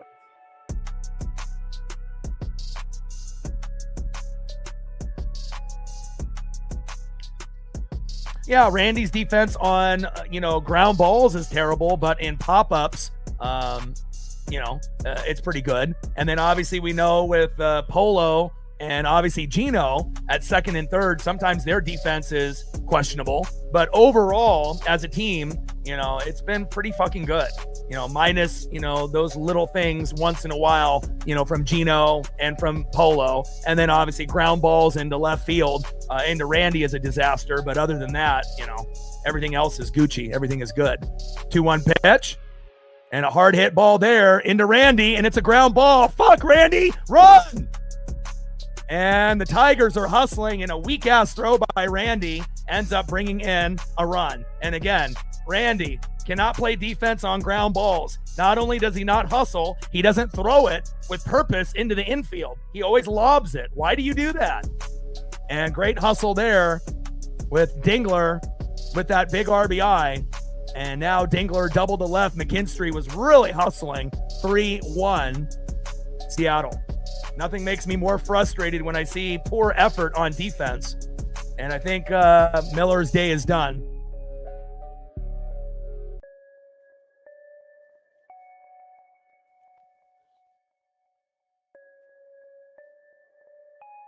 Play defense, Randy. We know you can hit. But nothing makes me more frustrated than ground balls that go into left field. And then when he finally gets it, he never throws it with purpose. He always lobs it like it's an exhibition game. Wake the fuck up, Randy.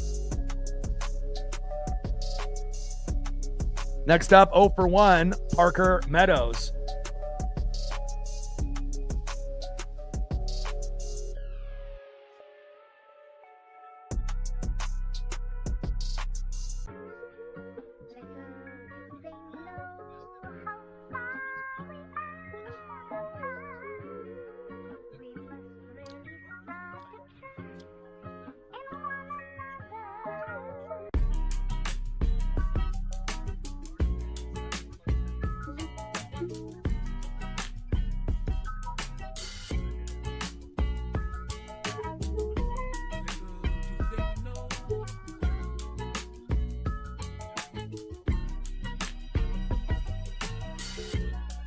Gained 4 more subs since the last commercial break.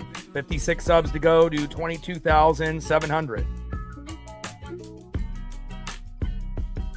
Like, sub, donate, comment, share. If you haven't smashed that like button yet, please do. Help us get to 500 likes, 100 on the dono train. And we're looking to gain 100 subs. Let's go.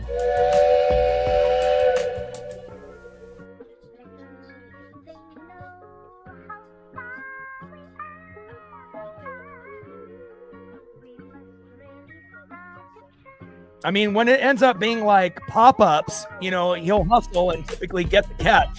There are times where he might, take the angle and he might miss it. But most of the time when it's a pop-up in left field, we're good. Randy will get to that ball, but again, when it's a ground ball in his area, forget about it. I don't think I've ever seen anyone as lazy and left on ground balls in my entire life. And then, if at least he threw it with purpose into the infield, singles wouldn't turn into doubles. Doubles wouldn't turn into triples, but that's what happens when he just lobs it. And hopefully we don't get any more, balls hit in his area. Coming into the matchup now is Gabe Spire, and hopefully this is the good Gabe.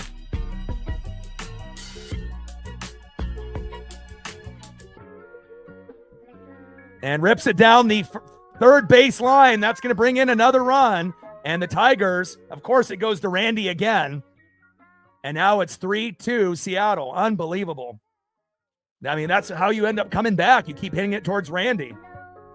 Not ideal. Come on, Gabe.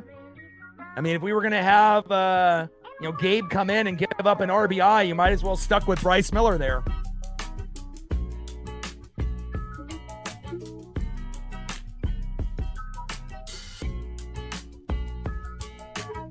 Nice job by Jahmai Jones. Next up is Javi Baez. That filled in for Parker Meadows.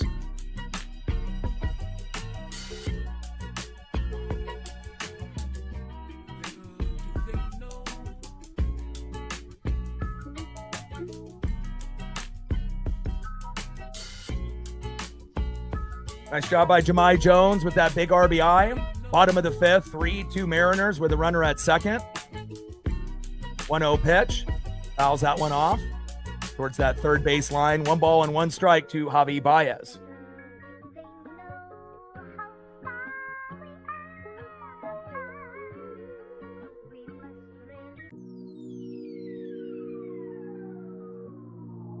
One pitch. Steps off the mound. Come on! That looked close. Can I get a replay on that? That looked like he was out at second base, if you ask me. How close was he? Oh, looks like he got his hand in there just in time. That was a close play initially.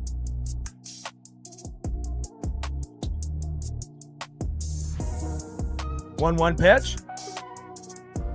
Nice strike looking right down the middle. Four-seam fastball, 96 miles an hour by Gabe Spire. Come on, Gabe, we need you. Spire on the mound, Javi Baez in the box.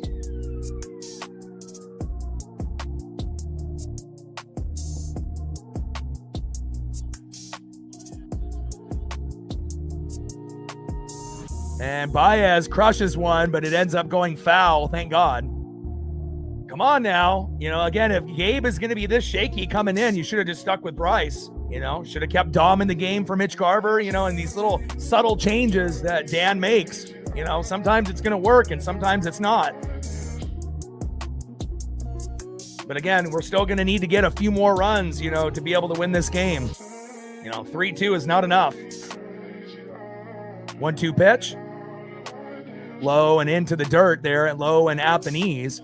2 balls and 2 strikes with a runner at second and 1 out. And again, if it wasn't for back-to-back plays, ground balls going to Randy, our weakness, we would probably still be up 3-0. But again, you got to give the Tigers credit. And again, every ball that is a ground ball to Randy, it ends up being something much more than it should.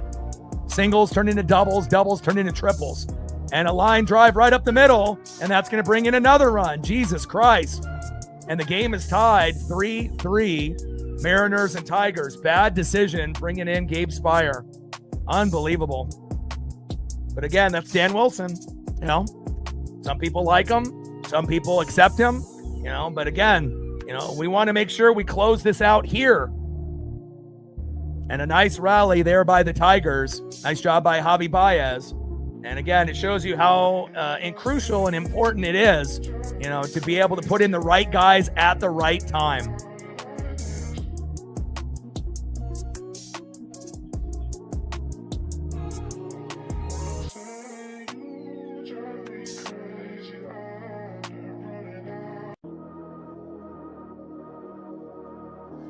Gabe, you fucking stink. And again, there's not a lot of trust, you know. It's like Vargas shouldn't be playing ever. You know, I don't trust Brash. You know, I trust Bizzardo. I trust Mooney.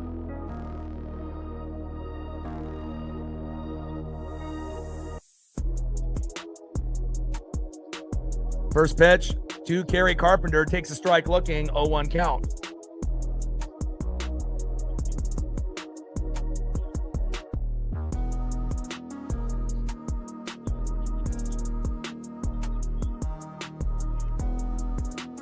Oh, 1 pitch. Runner goes. Cal with the throw. Safe.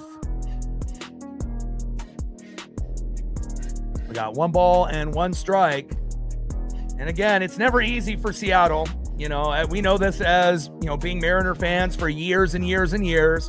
You know, it's never going to be easy. It's always going to be a war. It's always going to be a battle. And sometimes the battle isn't even between us and the other team. Sometimes it's between us and the manager making, you know, suspect decisions. 1-1 pitch. Big swing and a miss by Kerry Carpenter. 1 ball and 2 strikes with a runner at second and 1 out. Come on now. Carpenter in the box. Spire on the mound. And again, if we were going to get these type of results from Gabe, you should have just stuck with, you know, you should have stuck with Bryce Miller. He earned the, you know, the shot to keep going. You know, low pitch count, was playing well, gave up a few singles, but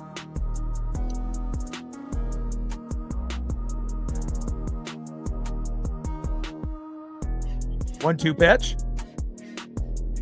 And chops that one into left field, foul.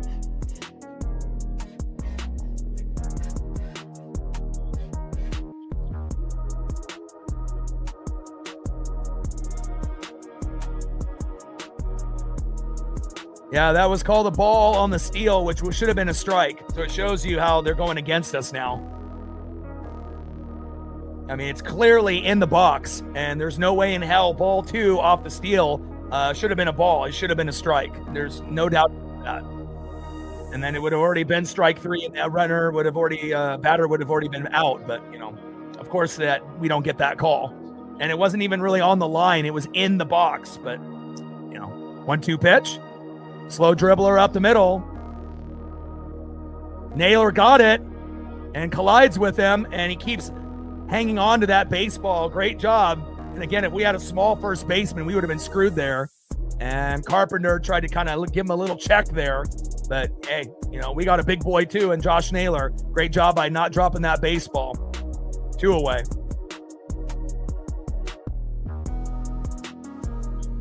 Get the fuck out of the way, Carpenter. 2 away. Next up is Gleyber Torres. Naylor's going to hit you like a fucking linebacker. Love it.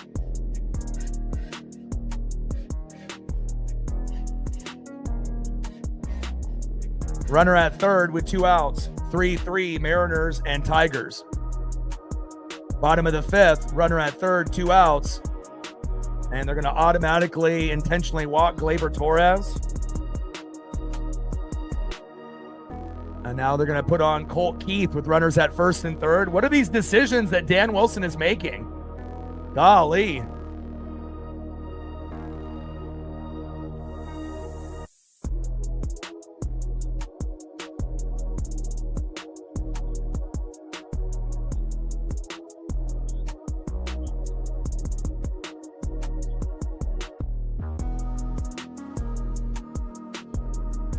Little slow dribbler up the middle. Naylor is there, and that is out number 3. Thankfully, we don't lose the lead. But again, a couple balls hit into Randy's area. We know what happens when that happens. And again, you got to give the Tigers credit. You know, a lot of fight, a lot of heart, and just unfortunate that those balls went into Randy's area. Anywhere else, we would have been fine. But again, give them credit. It's 3-3. We have ourselves a ball game now.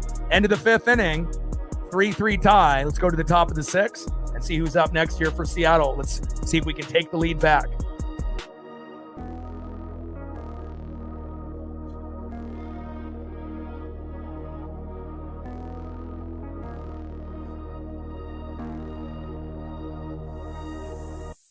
Gained a few more subs. 55 to go to 22,700.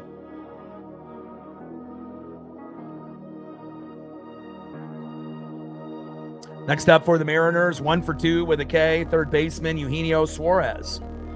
Batting second should be Dominic Canzone, but again, that dumb decision by letting Mitch Garver come in. So let me get the Mitch photo. And then batting third will be Victor Robles.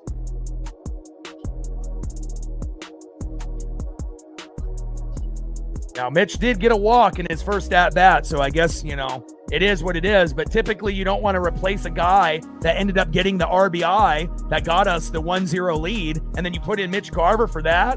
Come on, Dan, make it make sense. And then batting third will be Victor Robles. Let's go. Trident's up. Let's go, M's. And I assume Finnegan had 25 pitches, so they're going to go Melton.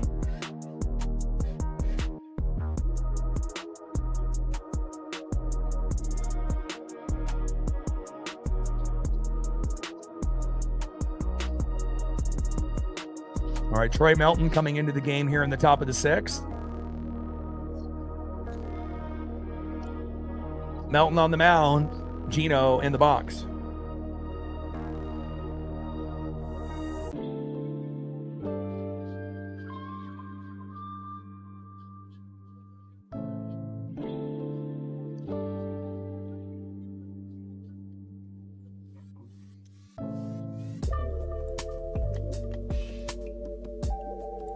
Let's go.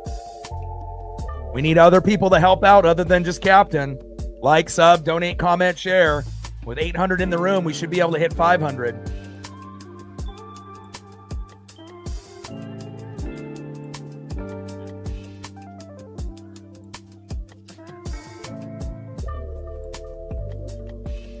Let's go.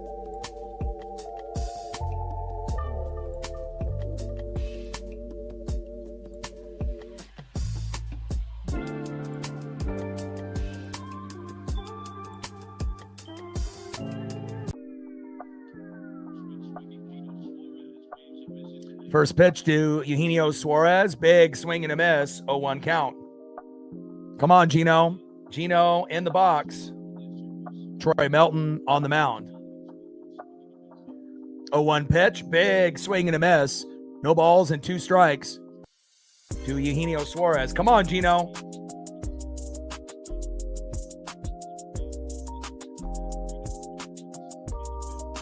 (0-2 pitch. High and away. 1 ball and 2 strikes from Melton to Suarez. Top of the sixth, 3-3 tie between the Mariners and the Tigers. ALDS game number 4, Mariners up 2-1 in the series. Pitch fouled off behind the plate to the ALDS FanDuel sign behind the ump. 1 ball and 2 strikes with nobody on and no outs. Top of the sixth, 3-3 tie. Jerry in the building, what's good?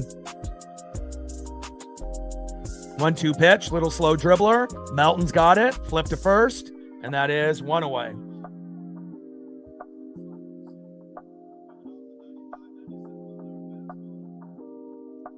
And they're going to have Rayleigh pinch hit for Garver. Golly, it just gets worse and worse.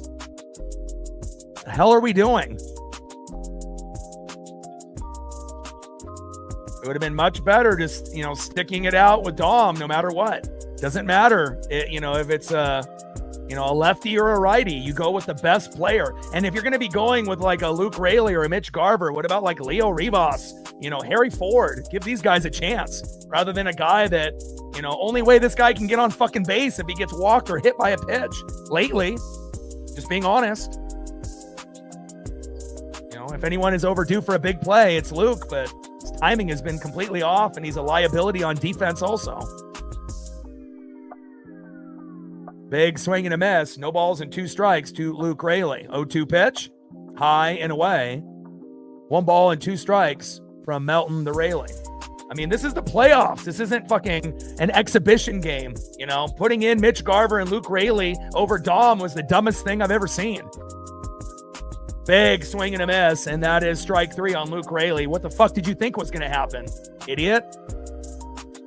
You can't make friends. You got to make sure you play the best players. And Mitch Garver and Luke Rayleigh shouldn't be playing at all.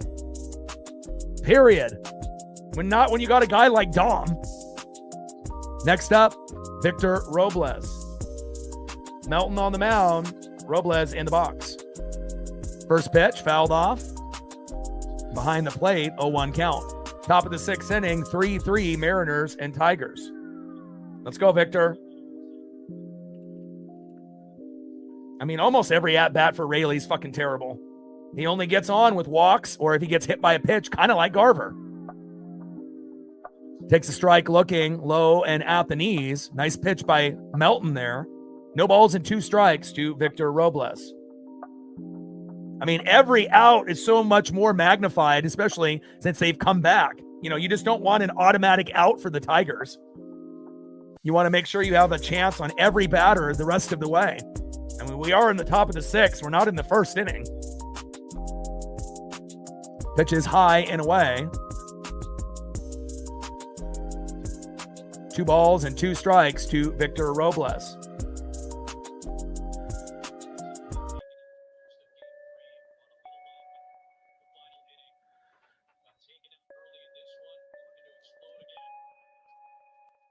Pitch is low and away. Well, it wouldn't have been able to be Dom because Dom got replaced by Mitch Garver earlier, and then they put in Rayleigh. But if we would have had Dom the whole way through, we would have been much better. Regardless if it's lefty or righty, he's the better player. 3-2 pitch, and low and away, and that's a walk for Victor Robles. Great job, Victor. Great eyes.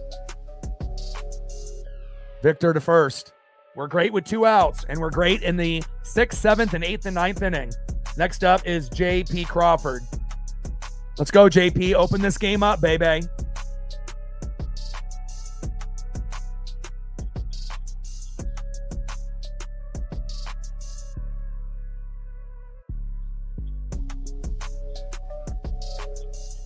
First pitch by Melton to J.P. Crawford. High and inside. 1-0 count.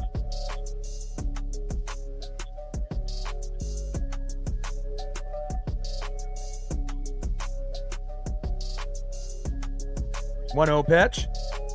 Big swing and a miss. Throw to first. And JP gets back. No, Victor gets back. And he is safe. Top of the 6th inning. 3-3 Mariners and Tigers with a runner at first. Victor Robles. JP in the box.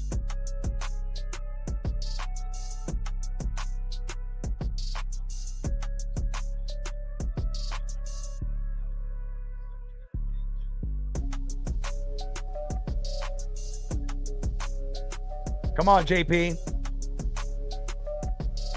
1-1 pitch, JP. And hits a little blooper, yes! And it drops. Hell yeah. Way to get on base, JP Crawford. Little blooper into left field. And now we have runners at first and second with 2 outs. Now it's time to be a hero. Let's go. Make up for that shitty-ass defense in left field. Randy Arozarena. Come on, Randy. This is your opportunity to make up for all of that shitty defense that you've had throughout the year and in this game. Let me see you go yard right here. 6-3 Mariners.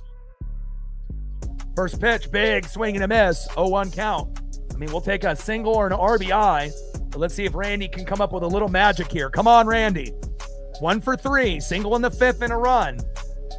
He's overly aggressive, though, with these swings. 0-1 pitch. Takes a strike looking. Right down the middle. Perfect pitch by Melton.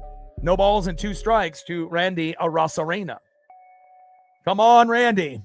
Single, double, triple, home run, something. 0-2 pitch. And Randy gets jammed, and that should be an easy out for the Tigers. And that is out number 3. We leave 2 stranded, but that's a good sign. Usually when that happens, the next inning is usually when they'll come home. But good defense there by the Tigers and good pitching. You know, jamming up Randy there. Let's go to the bottom of the 6th inning. We'll see who's up next here for the Tigers.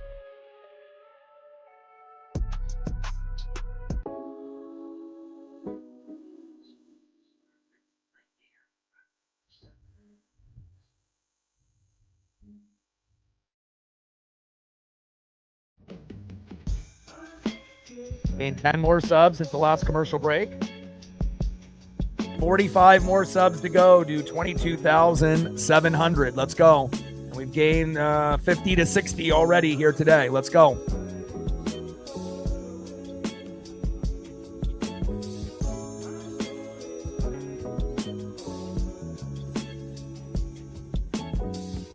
Next up for the Tigers, 0 for 2, left fielder Riley Green. Batting second, 1 for 2, first baseman Spencer Torkelson. And batting third, 1 for 2 with a run, third baseman Zach McKinstry. Trident's up. Let's go, M's.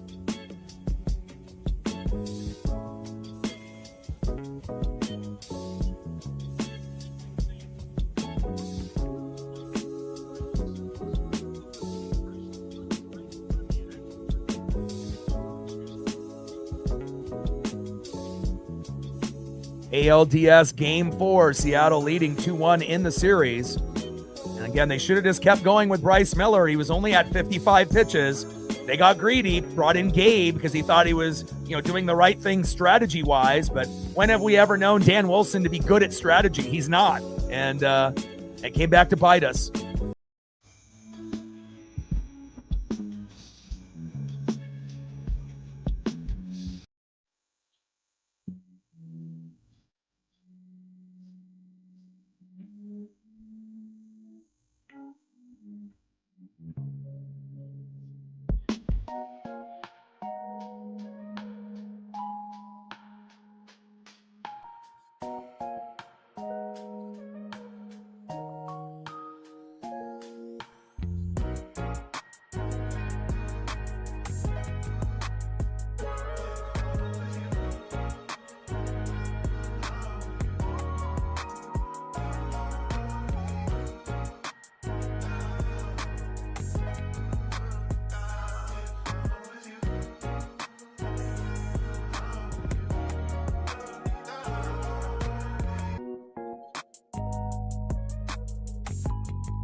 Let him know. And we still got Gabe Spire out there. Jesus Christ, make it make sense. Why? First pitch, high and inside to Riley Green. If he already gave up all those fucking runs, why is he out there again? And Green hits it deep. And that is gone. And that's why Dan Wilson is an idiot. If he already gave up all those runs in the previous inning, switch pitchers. And now you give up the home run. What is Dan Wilson doing? I swear to God, we could have people in this room out-coach Dan Wilson, idiot. And now they have a 4-3 lead. Great job by Riley Green. But again, are we trying to lose this game? Are we trying to go to game 5? Next up is Spencer Torkelson. And a great job by Riley Green taking advantage of our idiot manager not knowing how to manage a team in the postseason, you fucking moron. Christ. He already gave up all those hits and runs in the previous inning when it was 3-0, and then you decide to keep him in? What the fuck did you think was going to happen? All of a sudden, magically, he was going to get better? God. Fucking A, dude. I still feel confident that we can win this game. We're only down 1, but again, it shows you how important every single substitution is. Keeping Dom in the game, not bringing in Garver and Rayleigh, keeping Bryce in, not bringing in Gabe Spire. And when you do bring in Gabe, he fucks up, kick him out. Don't let him come back in the next inning, you idiot. God. What is this, Little League? Fucking A, dude. And now we bring in Bizzardo, who should have started the fucking inning.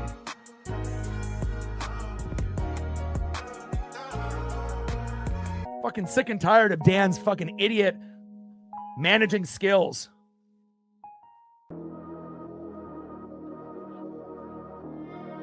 Next up is Spencer Torkelson, 4-3 Tigers.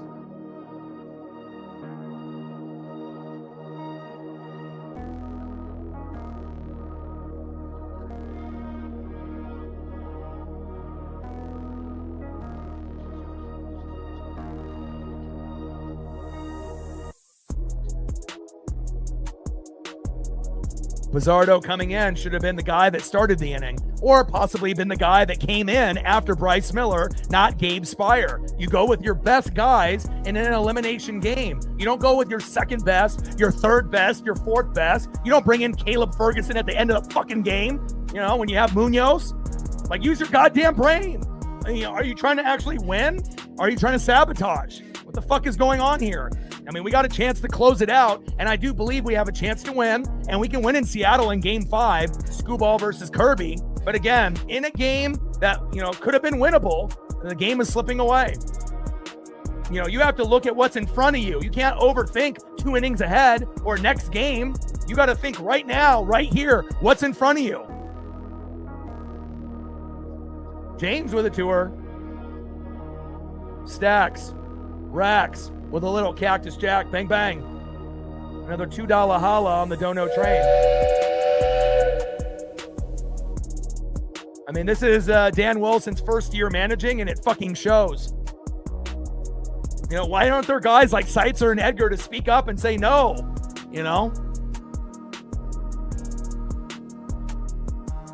Like, they need to have a stat and analytical guy, in the dugout pointing with an iPad, showing the stats and analytics. Because obviously he doesn't have a guy in his ear to correct him when he's wrong. First pitch low and at the knees, 1-0 count.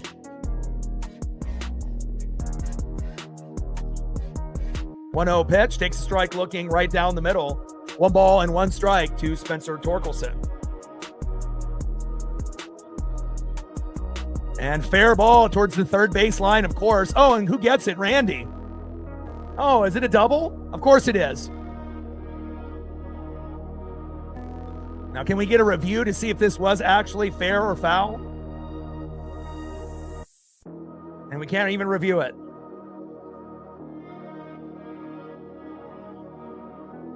I mean, can we get a replay? Is it actually fair?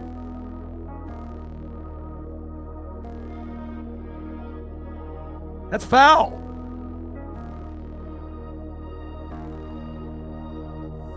That's foul.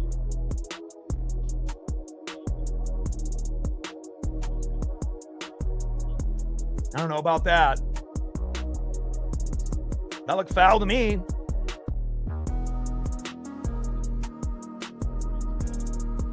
Ridiculous. 0-1 pitch. Low and at the knees. 1 ball and 1 strike to Zach McKinstry.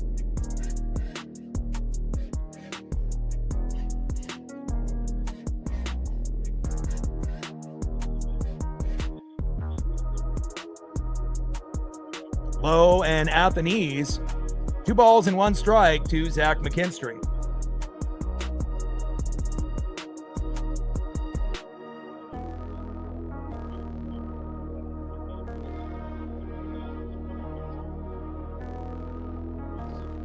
And another hit. Jesus Christ. And that's another RBI. 5-3 Tigers. And it shows you how every decision you make as a manager is important. Not, substituting, Bryce Miller out, keeping him in. Not taking Dom out and bringing in Garver and Rayleigh. Like, you might be able to get away with this stuff in the regular season, but not in an elimination game. It's the playoffs. It's the ALDS. Manage like it.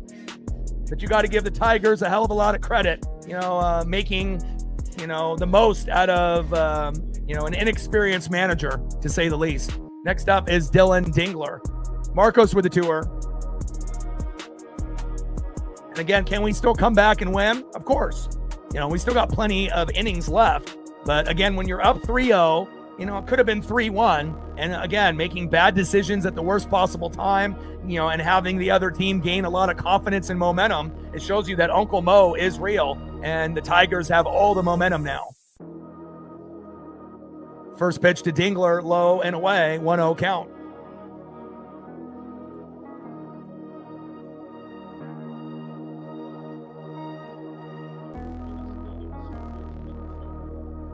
One-0 pitch. Low and away. Should have been probably called a strike. Now we're not even getting regular basic call in our favor. 2 balls and no strikes to Dylan Dingler.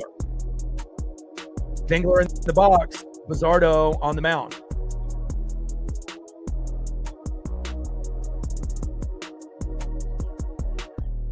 Two-0 pitch. Takes a strike looking in the zone. Sinker, 96 miles an hour. Good pitch by Bizzardo.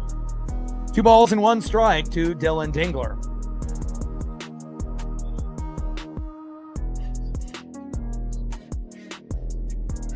2-1 pitch.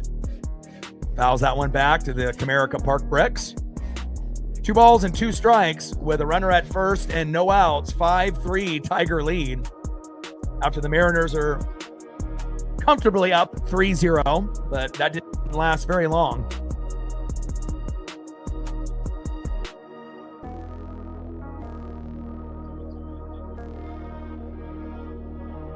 Throw to first. Got him! There we go. Bye-bye, Zach. Good decision there by Bizzardo as McKinstry is arguing.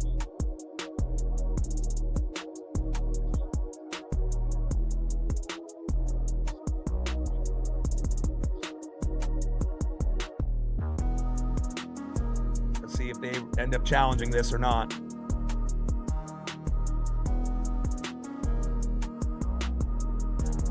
And they're challenging it. Let's see if it ends up being out or not.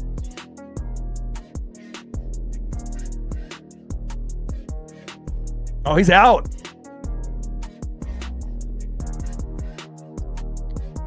At least that first initial angle, it looked like he was out, but if we can get a reverse angle on that.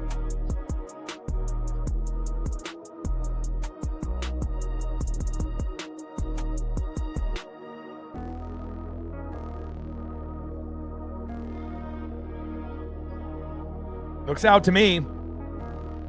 I mean, especially if the you know, the ump is staring at it and calling him out, because you got to think 90% of the time when you have that play, you know, it ends up being safe. You know, they don't call it out that often.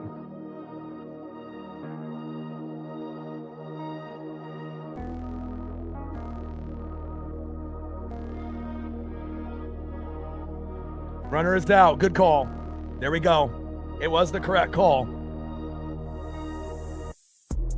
Finally, we get an out here. Still got, you know, plenty of time, you know, but again, the momentum has shifted and we're going to need some big bats, you know, to come alive. We're going to need a late home run, you know, unless we can end up manufacturing back-to-back hits. And again, if we're going to have a meltdown, that doesn't mean that the Tigers can't have one of their own, you know, in the bullpen. So.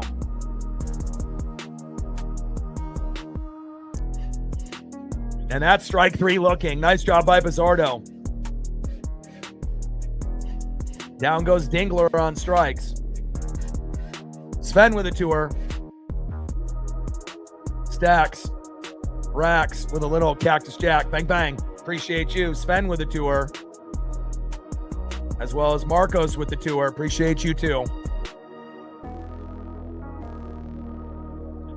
Another 2 and a 2 on the Dono train.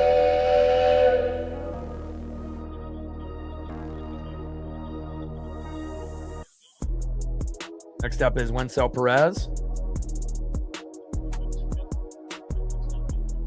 Big takes a strike looking on the first pitch and a big swing and a miss on pitch number 2.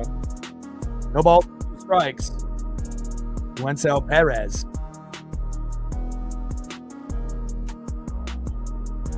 Oh, 2 pitch, high and away. 1 ball and 2 strikes. To Perez. Bottom of the 6th, 5-3 Detroit. Come on, Bizzardo, finish strong.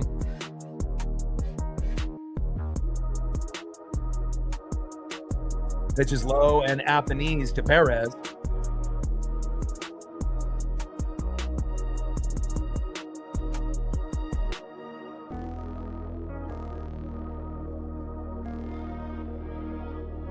Two pitch. And Perez hits it into right field. Of course he does. And at least we get a strong throw in there from Victor Robles. And a nice double by Perez on Edward Bizzardo. Not ideal. Should have kept Bryce Miller in. Could have had him pitch all the way to the 6th or 7th inning.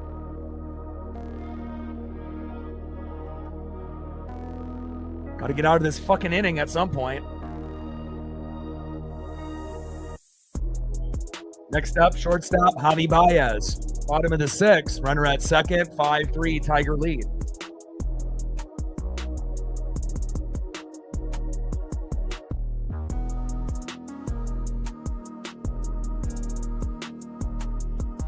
First pitch, high and inside, 1-0 count. Pizzardo on the mound, Baez in the box. 1 for 2 with an RBI single in the 5th and a stolen bag for Baez in the game.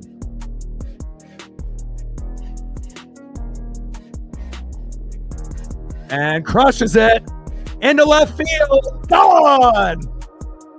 And this game is starting to get out of reach. 7-3 Detroit. And it shows you, if you don't manage a team like you're trying to win the game and eliminate an opponent that is very, very good, again, at some point it's going to come back to bite you. And now we're down by 4 runs, and it's going to be very difficult to even tie this game up, let alone come back and win now. Thanks a lot, Dan Wilson. Appreciate you very much. And we're on pace, unless we get an amazing comeback. You know, we're on pace for a Game 5 in Seattle between Skubal and Kirby on Friday. I mean, there's still a few innings left, and there's still a chance. But, you know, who's to say that the Tigers are done at 7? At this, you know, pace, they're pacing for 10. So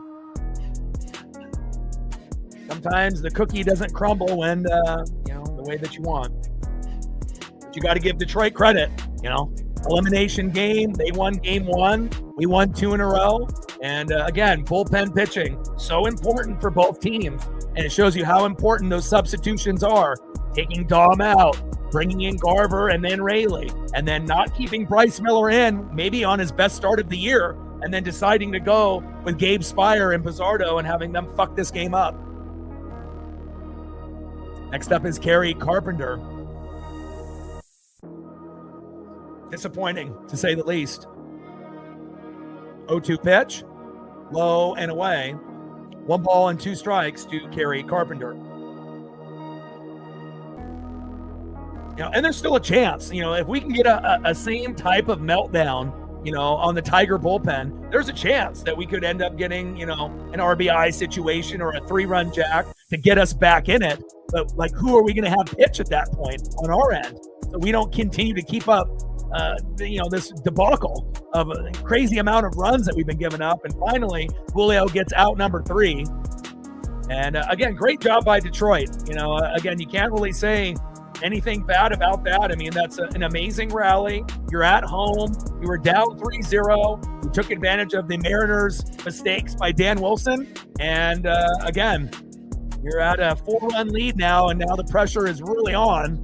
You know, and again, we got 3 innings to get 4 runs. And on top of that, we have to pray that we don't give up any more. But based on how the game has gone in the last, you know, 2 to 3 innings, that's going to be easier said than done. They've scored 7 in the last 2 innings.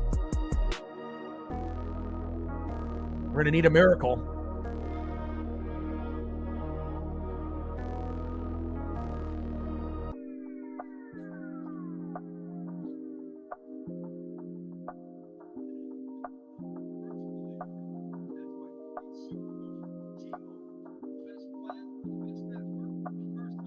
Gained a few more subs.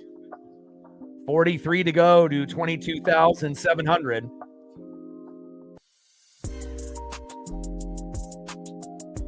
Next up for the Mariners, 1 for 2 with an RBI, base on ball, and a K. Big dumper, Cal Raleigh. If there was ever a time that we needed a home run by Cal Raleigh, it's fucking right now.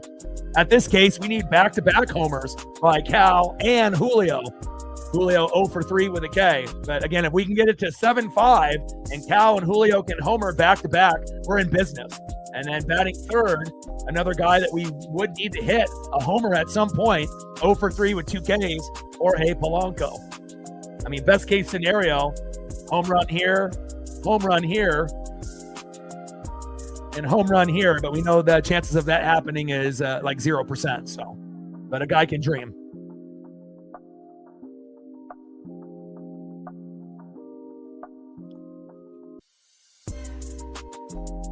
But we're going to definitely need a couple homers, you know. And again, you know, if we can get a 2-run jack or a 3-run blast, that'll put us right in position. But the real question, you know, will be who's coming in for the Mariners, you know, and are they going to give up runs? And again, if we get a 3-run jack and get it to 7-6, that's great.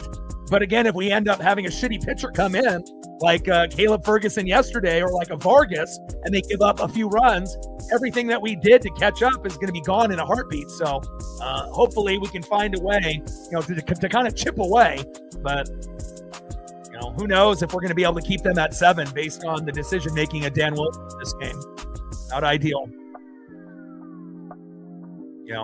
Single by Cal, single by Julio, 3-run blast by Polo. If that were to happen, and then it's 7-6 with no outs, yeah, we're right back in business. But again, I'm kind of concerned. We've already gone through some of the pitchers that we normally go through, and we'll see where it goes. And first pitch by Cal doesn't take any time at that at bat and pops up to the shortstop, and that is 1 away. Work the count, Cal. Come on, dude. We need you. 1 away. Next up, center fielder Julio Rodriguez.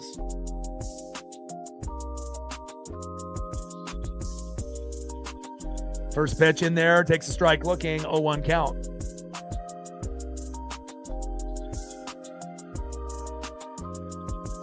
Come on, J-Rod. 0-1 pitch, fouls it off towards that third base line. No balls and 2 strikes to Julio Rodriguez. We could really use one of these right now.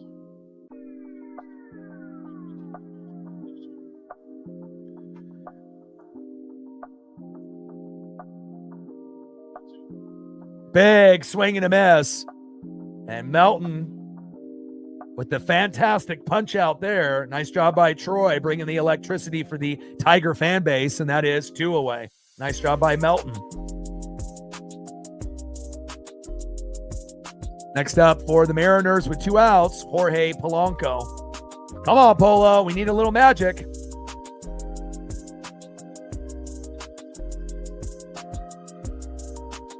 First pitch takes a strike looking right down the middle, 0-1 count.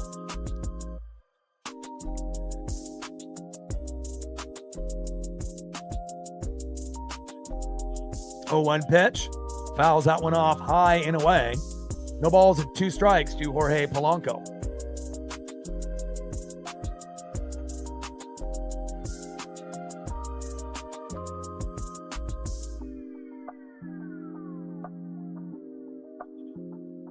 Oh-2 pitch, and that's strike 3 looking. Beautiful pitch there by Melton. What a great job there. And mowing down the heart of the order, with Cal, see ya, 1 pitch. Julio striking out and Polo striking out looking. Not ideal. But again, baseball is a game of momentum. And again, we had the momentum early, and then we lost all that momentum that we earned in the first 4 innings. And they took it in the 5th and the 6th and scored 3 runs in the 5th, 4 runs in the 6th. And again, now we're in a desperation mode in the last few innings here.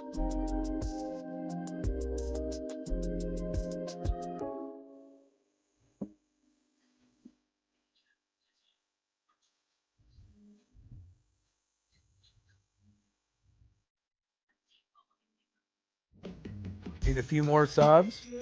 Gained about 60 so far. Let's see if we can get 100 before the game is up.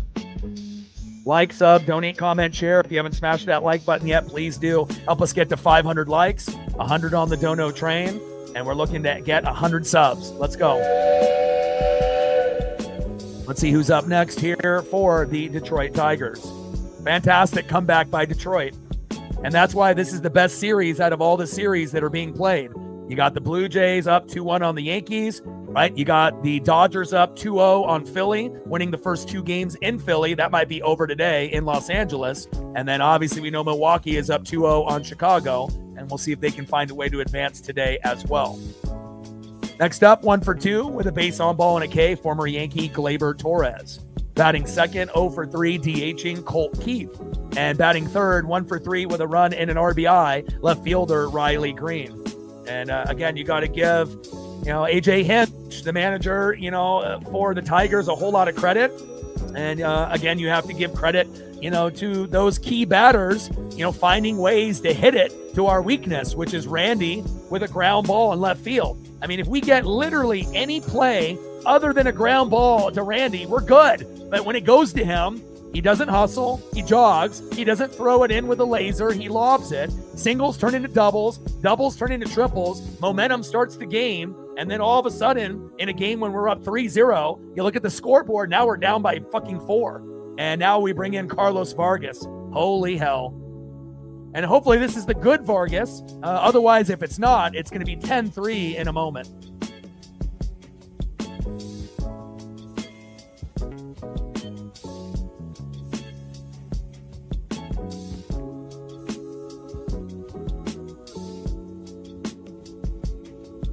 And there are times where Vargas, can do good things with this team. He has, right? And same thing with Matt Brash. But, lately, I don't trust him. And I trust Brash more than I do Vargas. Vargas might be the worst player on the team. Fucking Vargas. First pitch. Low and at the knees. 1-0 count. 1-0 pitch. Deep into right field.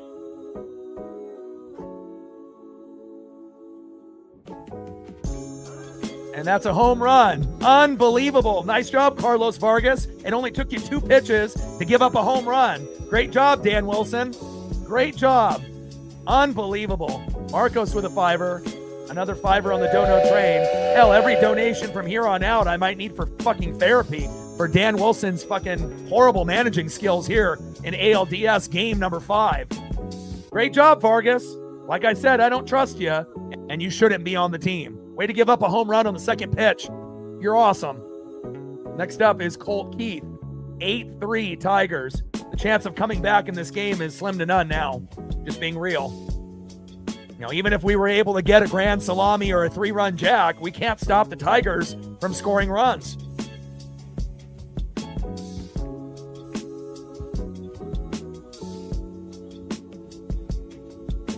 Oh, 1 pitch. Right down the middle with the strike. No balls and 2 strikes to Colt Keith.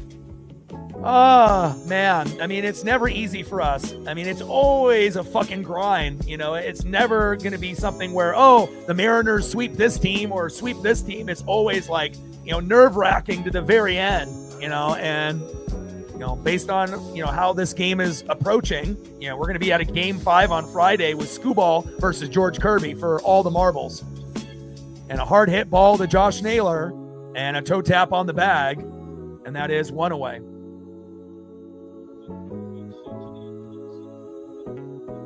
And we obviously like our chances. We were playing with house money today. We lost game 1 with Kirby, right? We won game 2 against Skubal with Castillo. We won with Gilbert on the road, and then we're going to be coming back home. And we know we like our chances. Skubal's 0-3 against us. He'll be on short rest on top of that. So they're going to be going with multiple pitchers in that game. And as long as we play our type of game and Dan, manages appropriately, we'll be fine. And Julio Rodriguez back to the warning track with a nice catch there. And that is 2 away. Down goes Riley Green. Great catch there by Julio Rodriguez in the no-fly zone.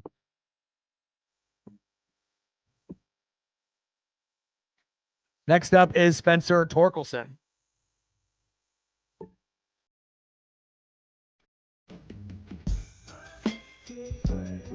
First pitch, takes a strike, looking on the line, 0-1 count.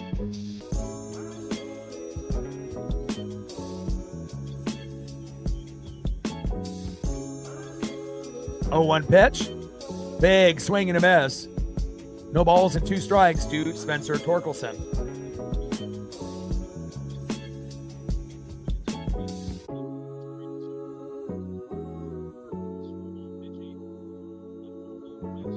Oh, 2 pitch.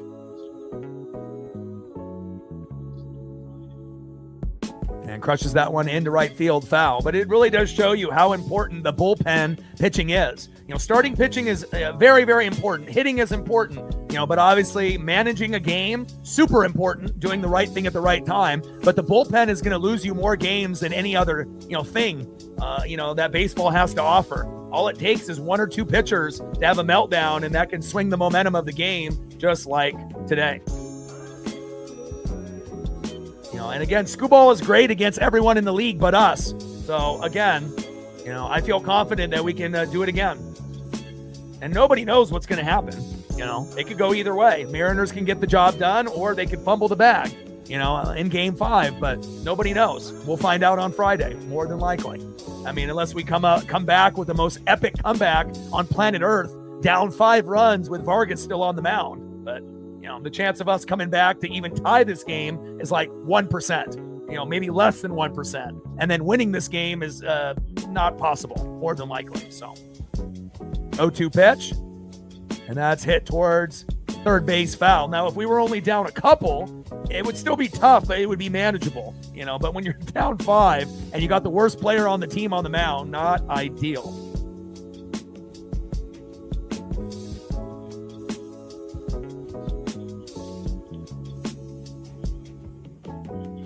O2 pitch, fouled off behind the plate. No balls and 2 strikes to Spencer Torkelson.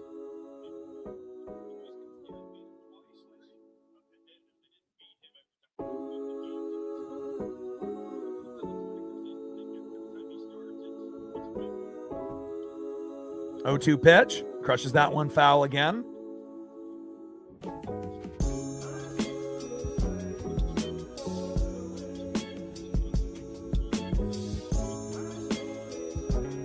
And obviously the splits, from our pitchers at home and on the road are completely different. So we just have to be thankful that, we played so well with Logan Gilbert yesterday, but at home, everyone will be better. Even shitty guys like Carlos Vargas. Hopefully he won't pitch on Friday at all. But if he were to get in for an inning, he'll be better than obviously what he has shown today. But hopefully we don't even use him at all. Hard hit ball towards first base, foul. And that was the 10th pitch to Spencer Torkelson. Bottom of the 7th, 8-3 Detroit.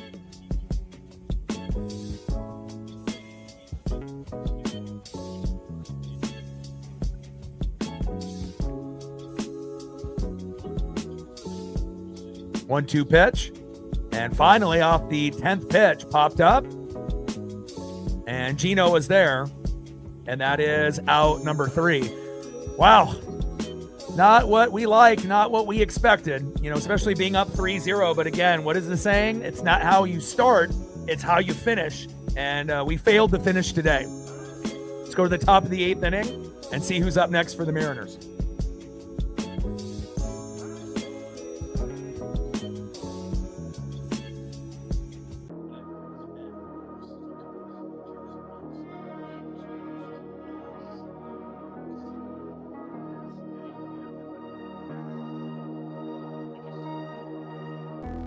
A few more subs. 39 to go to 22,700.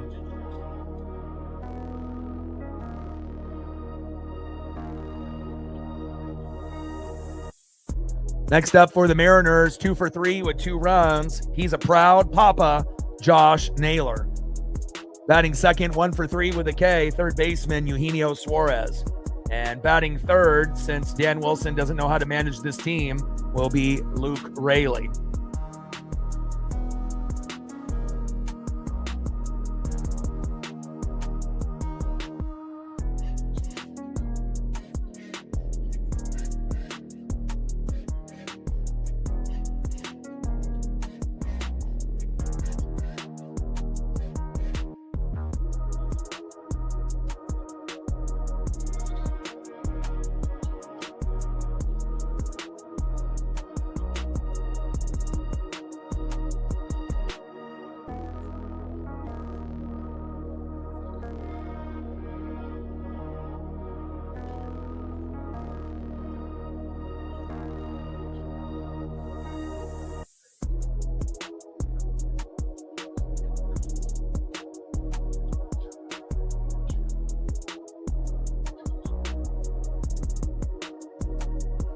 All right, top of the 8th inning, 8-3 Detroit. Give them a lot of credit. It takes a lot of heart, and a lot of guts, to be able to come back in an elimination game at home when you're down 3-0, where nothing was going their way in the first 4 innings. But again, that decision by Dan, to sub out Bryce Miller, where we could have had him pitch 6-7 innings, maybe one of the best starts of the year, and decides to kind of think ahead instead of thinking what's right in front of him. And it cost us by bringing in Gabe Spire and then Bizzardo. We could have had Bryce Miller all the way to the 6th or 7th inning, and maybe the game is tied. Maybe we're only down 1, or maybe we're still up. But again, those decisions, came back to bite us. Just like taking Dom out of the game, who got us our first RBI, right? And then you bring in Mitch Garver, and then you bring in Luke Raley. Keep Dom in no matter what at DH. I don't give a shit if it's a righty or a lefty on the mound. Dom gives us the best chance to continue to be able to get hits. And there we go. Josh Naylor with a hit right up the middle. We like that. It's ridiculous how people that are fans can manage better than a professional and Dan. And I know Dan's never been a manager, but obviously with these decisions, it shows. You have to understand how to manage.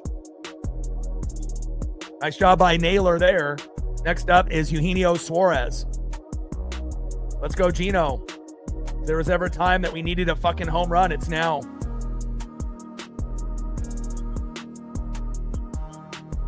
First pitch, takes a strike looking from Melton to Gino. 0-1 count.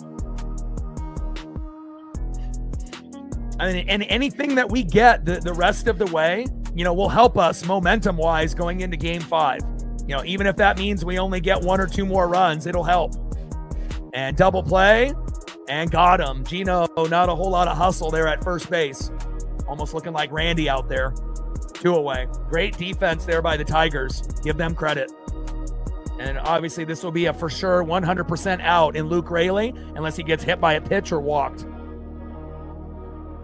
I mean, anybody but Luke Raley. Cole Young, Ben Williamson, Leo Rivas, fucking Harry Ford. Anybody but Luke Raley. Why is Luke even playing? Doesn't even deserve to be on this team. Same thing with Mitch Garver. They don't deserve to be on the team. 0-1 pitch, high and away. And I know you have to have Garver as the backup, even though we got Harry Ford because they feel more comfortable. But Luke, what are you doing? You should be in AAA right now. 1-1 pitch. I mean, you got a better chance even with Cole Young and Ben Williamson and Harry Ford getting a hit than Luke does. And anyone that's watched Mariner baseball this year would agree. 2-1 pitch, and that'll be out number 3. What a wasted at-bat. Anytime Luke Raley is in, absolutely nothing.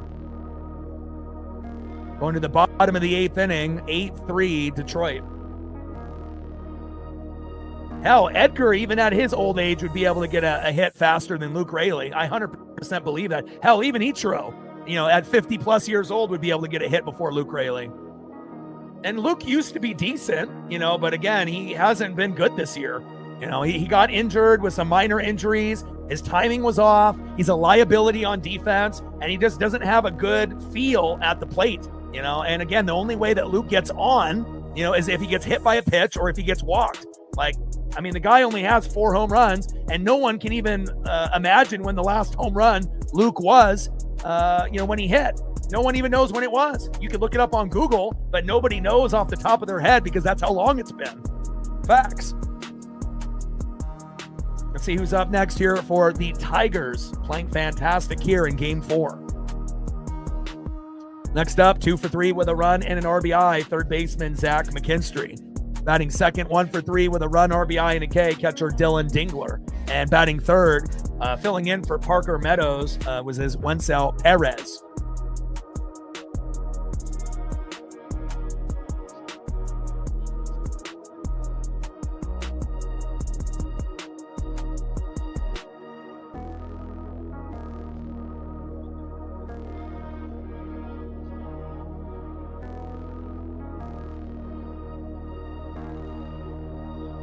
Game 4 or 5 more subs since the last commercial break.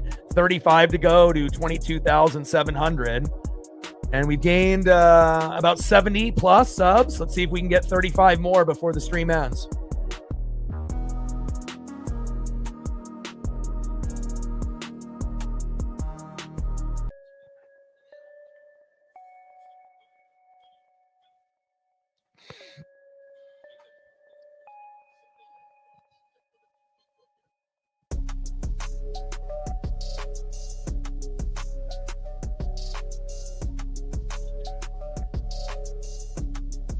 Cubs up 4-1. They're thirsty.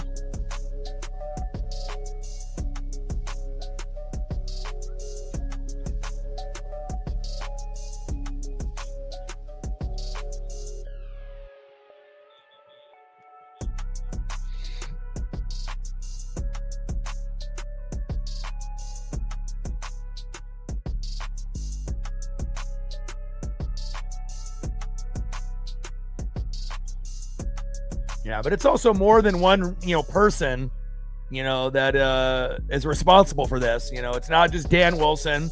It's not just Bryce Miller. Bryce was good, but obviously bringing Gabe in and bringing in Pizzardo, who normally is great.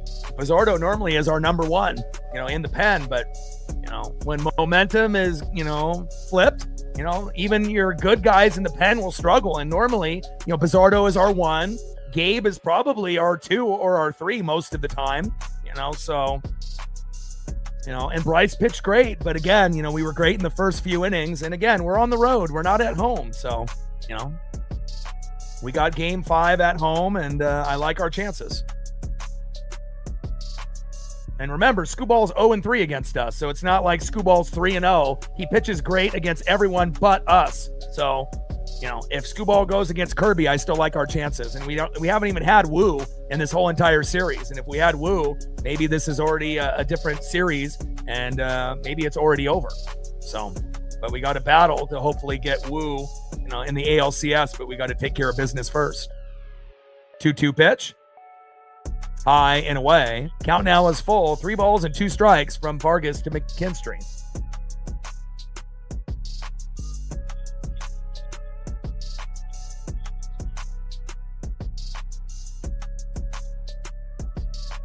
Pitch fouled off. Bottom of the 8th, 8-3 Tigers. Vargas on the mound. McKinstry in the box. 3-2 pitch, and gives up another hit right up the middle to Victor Robles. Great job, Vargas. Next up is Dylan Dingler.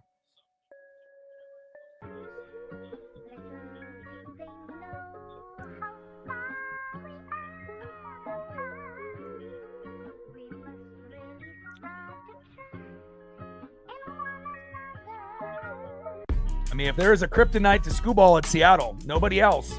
He's great against everyone else but us. He went to Seattle University, so he's got a lot of ties, here to the Pacific Northwest. Maybe a reason why that, he doesn't really bring his best performance every single time when he plays Seattle, and we'll see how it goes. It could go either way on Friday. But again, at home with that crowd rocking at T-Mobile, I like our chances. 0-1 pitch. Fouled off behind the plate, back to that booking.com sign. No balls and 2 strikes to Dylan Dingler.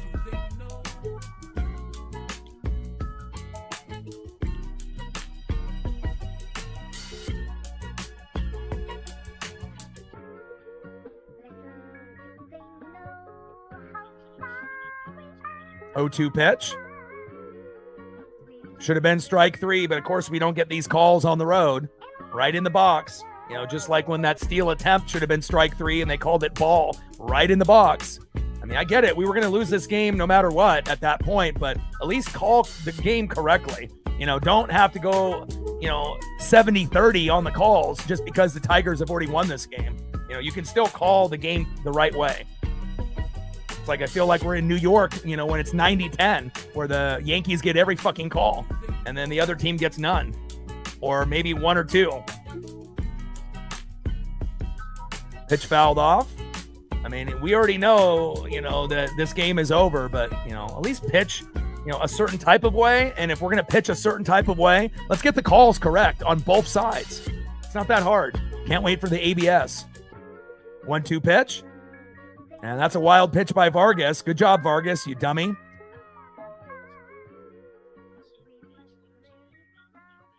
And McKinstry advances from first to second.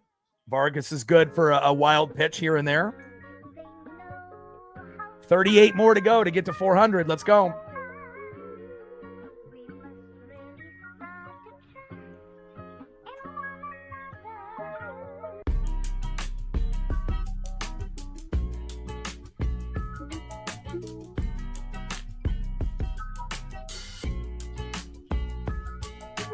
2-2 pitch, fouled off towards that third base line. 2 balls and 2 strikes from Vargas to Dingler. Yeah, but you also have to understand, based on how Dan managed this game on the road, will be different how he manages at home. So again, everything looks bad when you lose on the road, but again, home teams are supposed to win at home. So, again, we're not a very good road team, and we were lucky that we got that great performance yesterday out of Logan Gilbert and the squad. So, this is a very even matchup. If you look at all the other matchups that are going on, they're kind of lopsided. This could legitimately go either way in Seattle in Game 5. And I don't think anyone would be surprised if the Tigers get the upset with Skubal, or if the Mariners take care of, home field advantage in Game 5. It literally could go either way. And it could be as close as you possibly could have it. It could be a 3-2 final. Either way, it's not going to surprise anybody. So obviously Seattle will have a slight advantage of being at home, but that doesn't mean the Tigers can't go in to Seattle and win the game. They can. I mean, look how, even this game and this matchup has been, through these first 4 games. It's been very back and forth. So, it's fine to be frustrated with the loss on the road, but again, we're at least playing Game 5 at home, not on the road again. Just saying. Got to keep a certain type of perspective. The world is not ending. We still have time to see how things end up panning out on Friday in Game 5 in Seattle.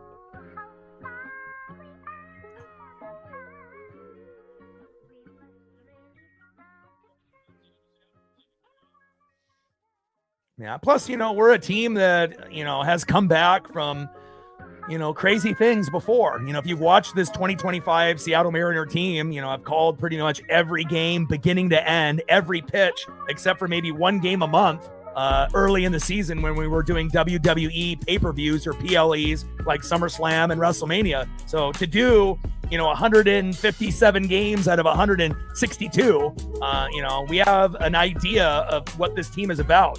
And again, not very many fan bases are going to watch every single game, every single pitch, beginning to end, especially when you end up losing 10-0 in the second inning. There's going to be people that walk away. I get it. Hard to watch, but, you definitely learn a lot about your team on, when you face adversity, who still plays, who's still trying out there, and again, not everything is going to go your way in life and in baseball. And it's all how you respond in that next opportunity. And you best believe the Mariners will respond in a positive manner in Game 5.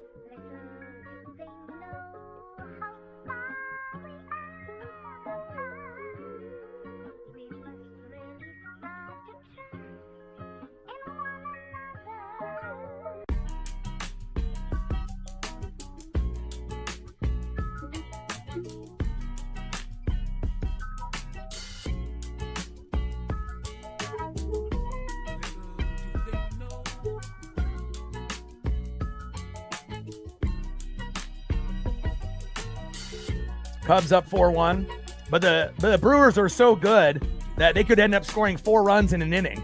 So again, great for the Chicago Cubs on winning at home after being down 2-0. But we will see if that will end up standing and whatnot. And now we got Luke Jackson coming in for Vargas. Runners at first and second with no outs.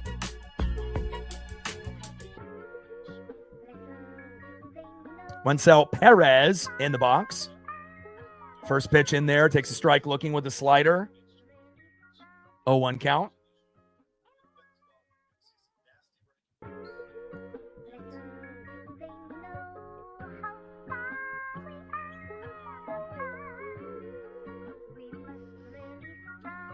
Oh, 0-1 pitch popped up by Luke Jackson.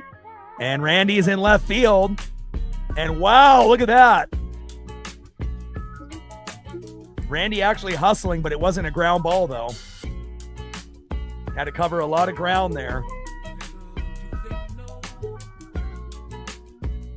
And again, Randy, when it's popped up, he'll run, and he can cover some ground, and his glove work is pretty good. I still think Victor and Julio are better, but that's not an easy out right there by Randy. And a lot of times, for whatever reason, he would just let that fall, but again, good effort to get that out. And again, when it's the ground ball, that's when, we have to cover our eyes. But great hustle by Randy getting that out. 1 away. Next up is Javi Baez. Luke Jackson on the mound. Javi Baez in the box.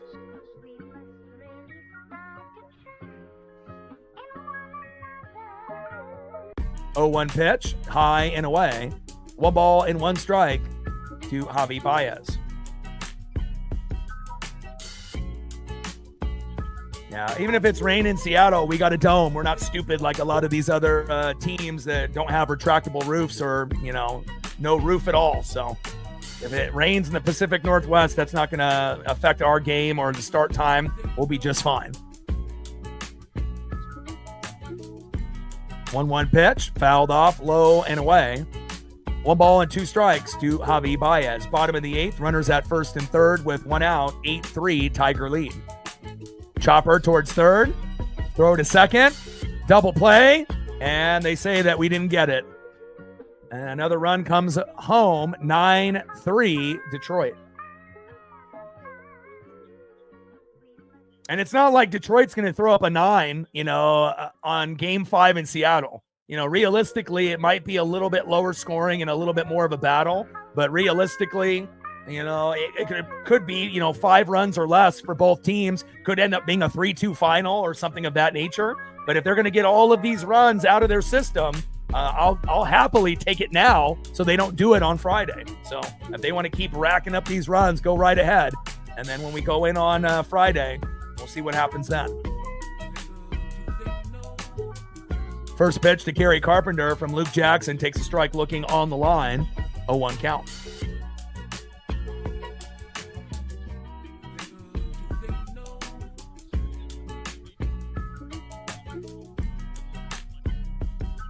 Oh, 1 pitch, low and at the knees with the curveball. 1 ball and 1 strike to Kerry Carpenter.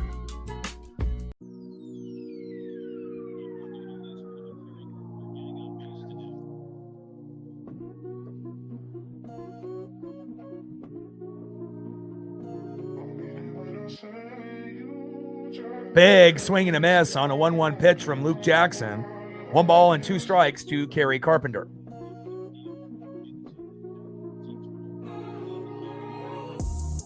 Carpenter in the box. Luke Jackson on the mound. 1-2 pitch. Popped up. And Julio is there. And that is out number 3. And then for all the people that are extremely frustrated, you have to understand, this is a 5-game set, first team that wins 3. Right, the Tigers won game 1. If we were to win today, that would have been 3 in a row. Do you know how hard it is to win 3 games in a row in the fucking playoffs? Look how the rest of the playoffs have gone with, the Dodgers beating the Phillies twice in Philly. Looking at Milwaukee doing what they did against Chicago in the first 2 games. And then what we obviously have seen in the Yankees and the Blue Jays. Yankees prevented the sweep at home in New York with Aaron Judge and company. So, to win 3 in a row against anyone is almost impossible. So regardless if you're at home or on the road. So again, we were lucky enough, to win 2 in a row. But again, with the team as quality and such evenly matched with the Mariners, you got to give the Tigers credit. Obviously, Dan Wilson was a part of it, by making, the mistakes, managing the team, but we can't act like Detroit's not a good team. They're a great team. There's a reason why they're in the playoffs, and there's a reason why we're in the playoffs as well. So, again, we'll go to game 5 and we'll see where it goes. Top of the 9th, and we'll see who's up next here for the Mariners.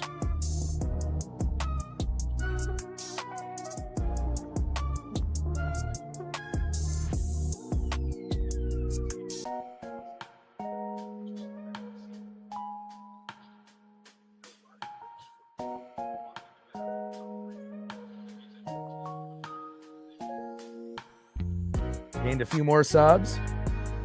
34 to go to 22,700.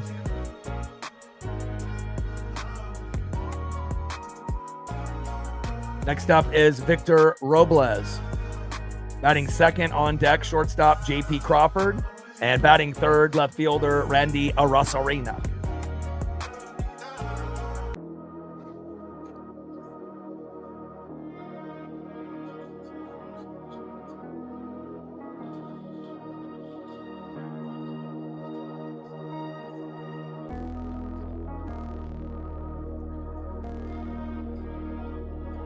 Top of the 9th inning, 9-3 Detroit.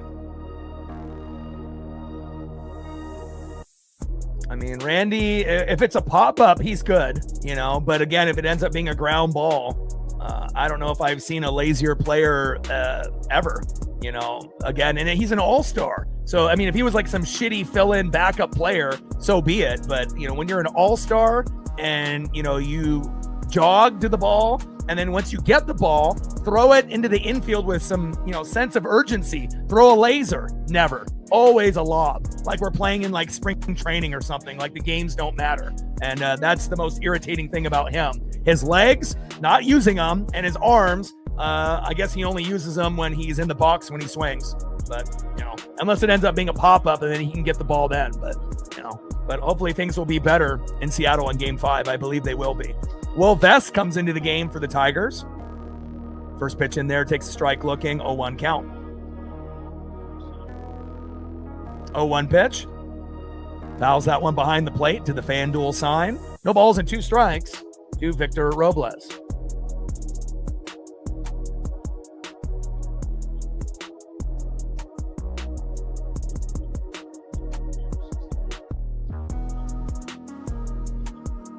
(0-2 pitch.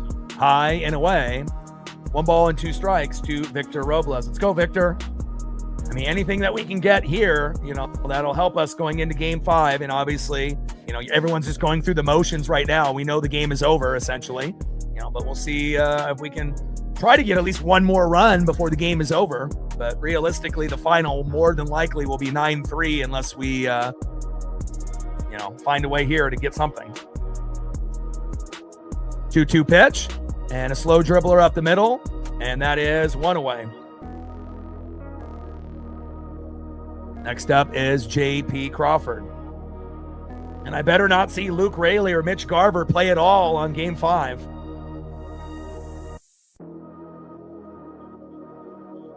And again, imagine if Game 5 was in Detroit.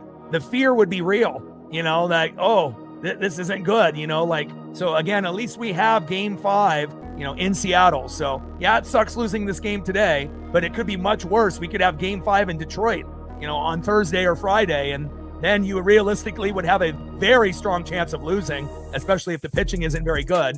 And a strong throw by McKinstry on JP, and that is 2 away. Great defense there. So you always got to look at it in perspective, it's like when you get a flat tire, you can be mad, but it could be worse. You could have 2. Someone could have slashed all 4 of your tires. So it's all how you look at it, and again, you got to give Detroit credit. And I wish Dan Wilson was better, but we have to just move on, burn the tape, and then we'll go to Game 5 with a new attitude, and we'll be confident that we'll compete on Game 5 in Seattle at T-Mobile. That crowd will be a rockin'. Top of the 9th, Vest on the mound, Arosarena in the box. 1-0 pitch, high and inside. 2 balls and no strikes to Randy Arosarena.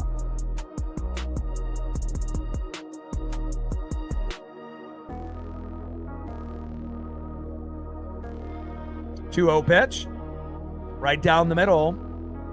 Nice strike there by Vest. 2 balls and 1 strike with nobody on and 2 outs. 9-3 Tiger lead, getting payback for our win yesterday. 2-1 pitch.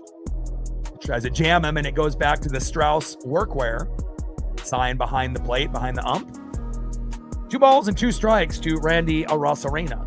Yeah, more than likely we're going to get Scooball versus Kirby. So, and I like our chances in that.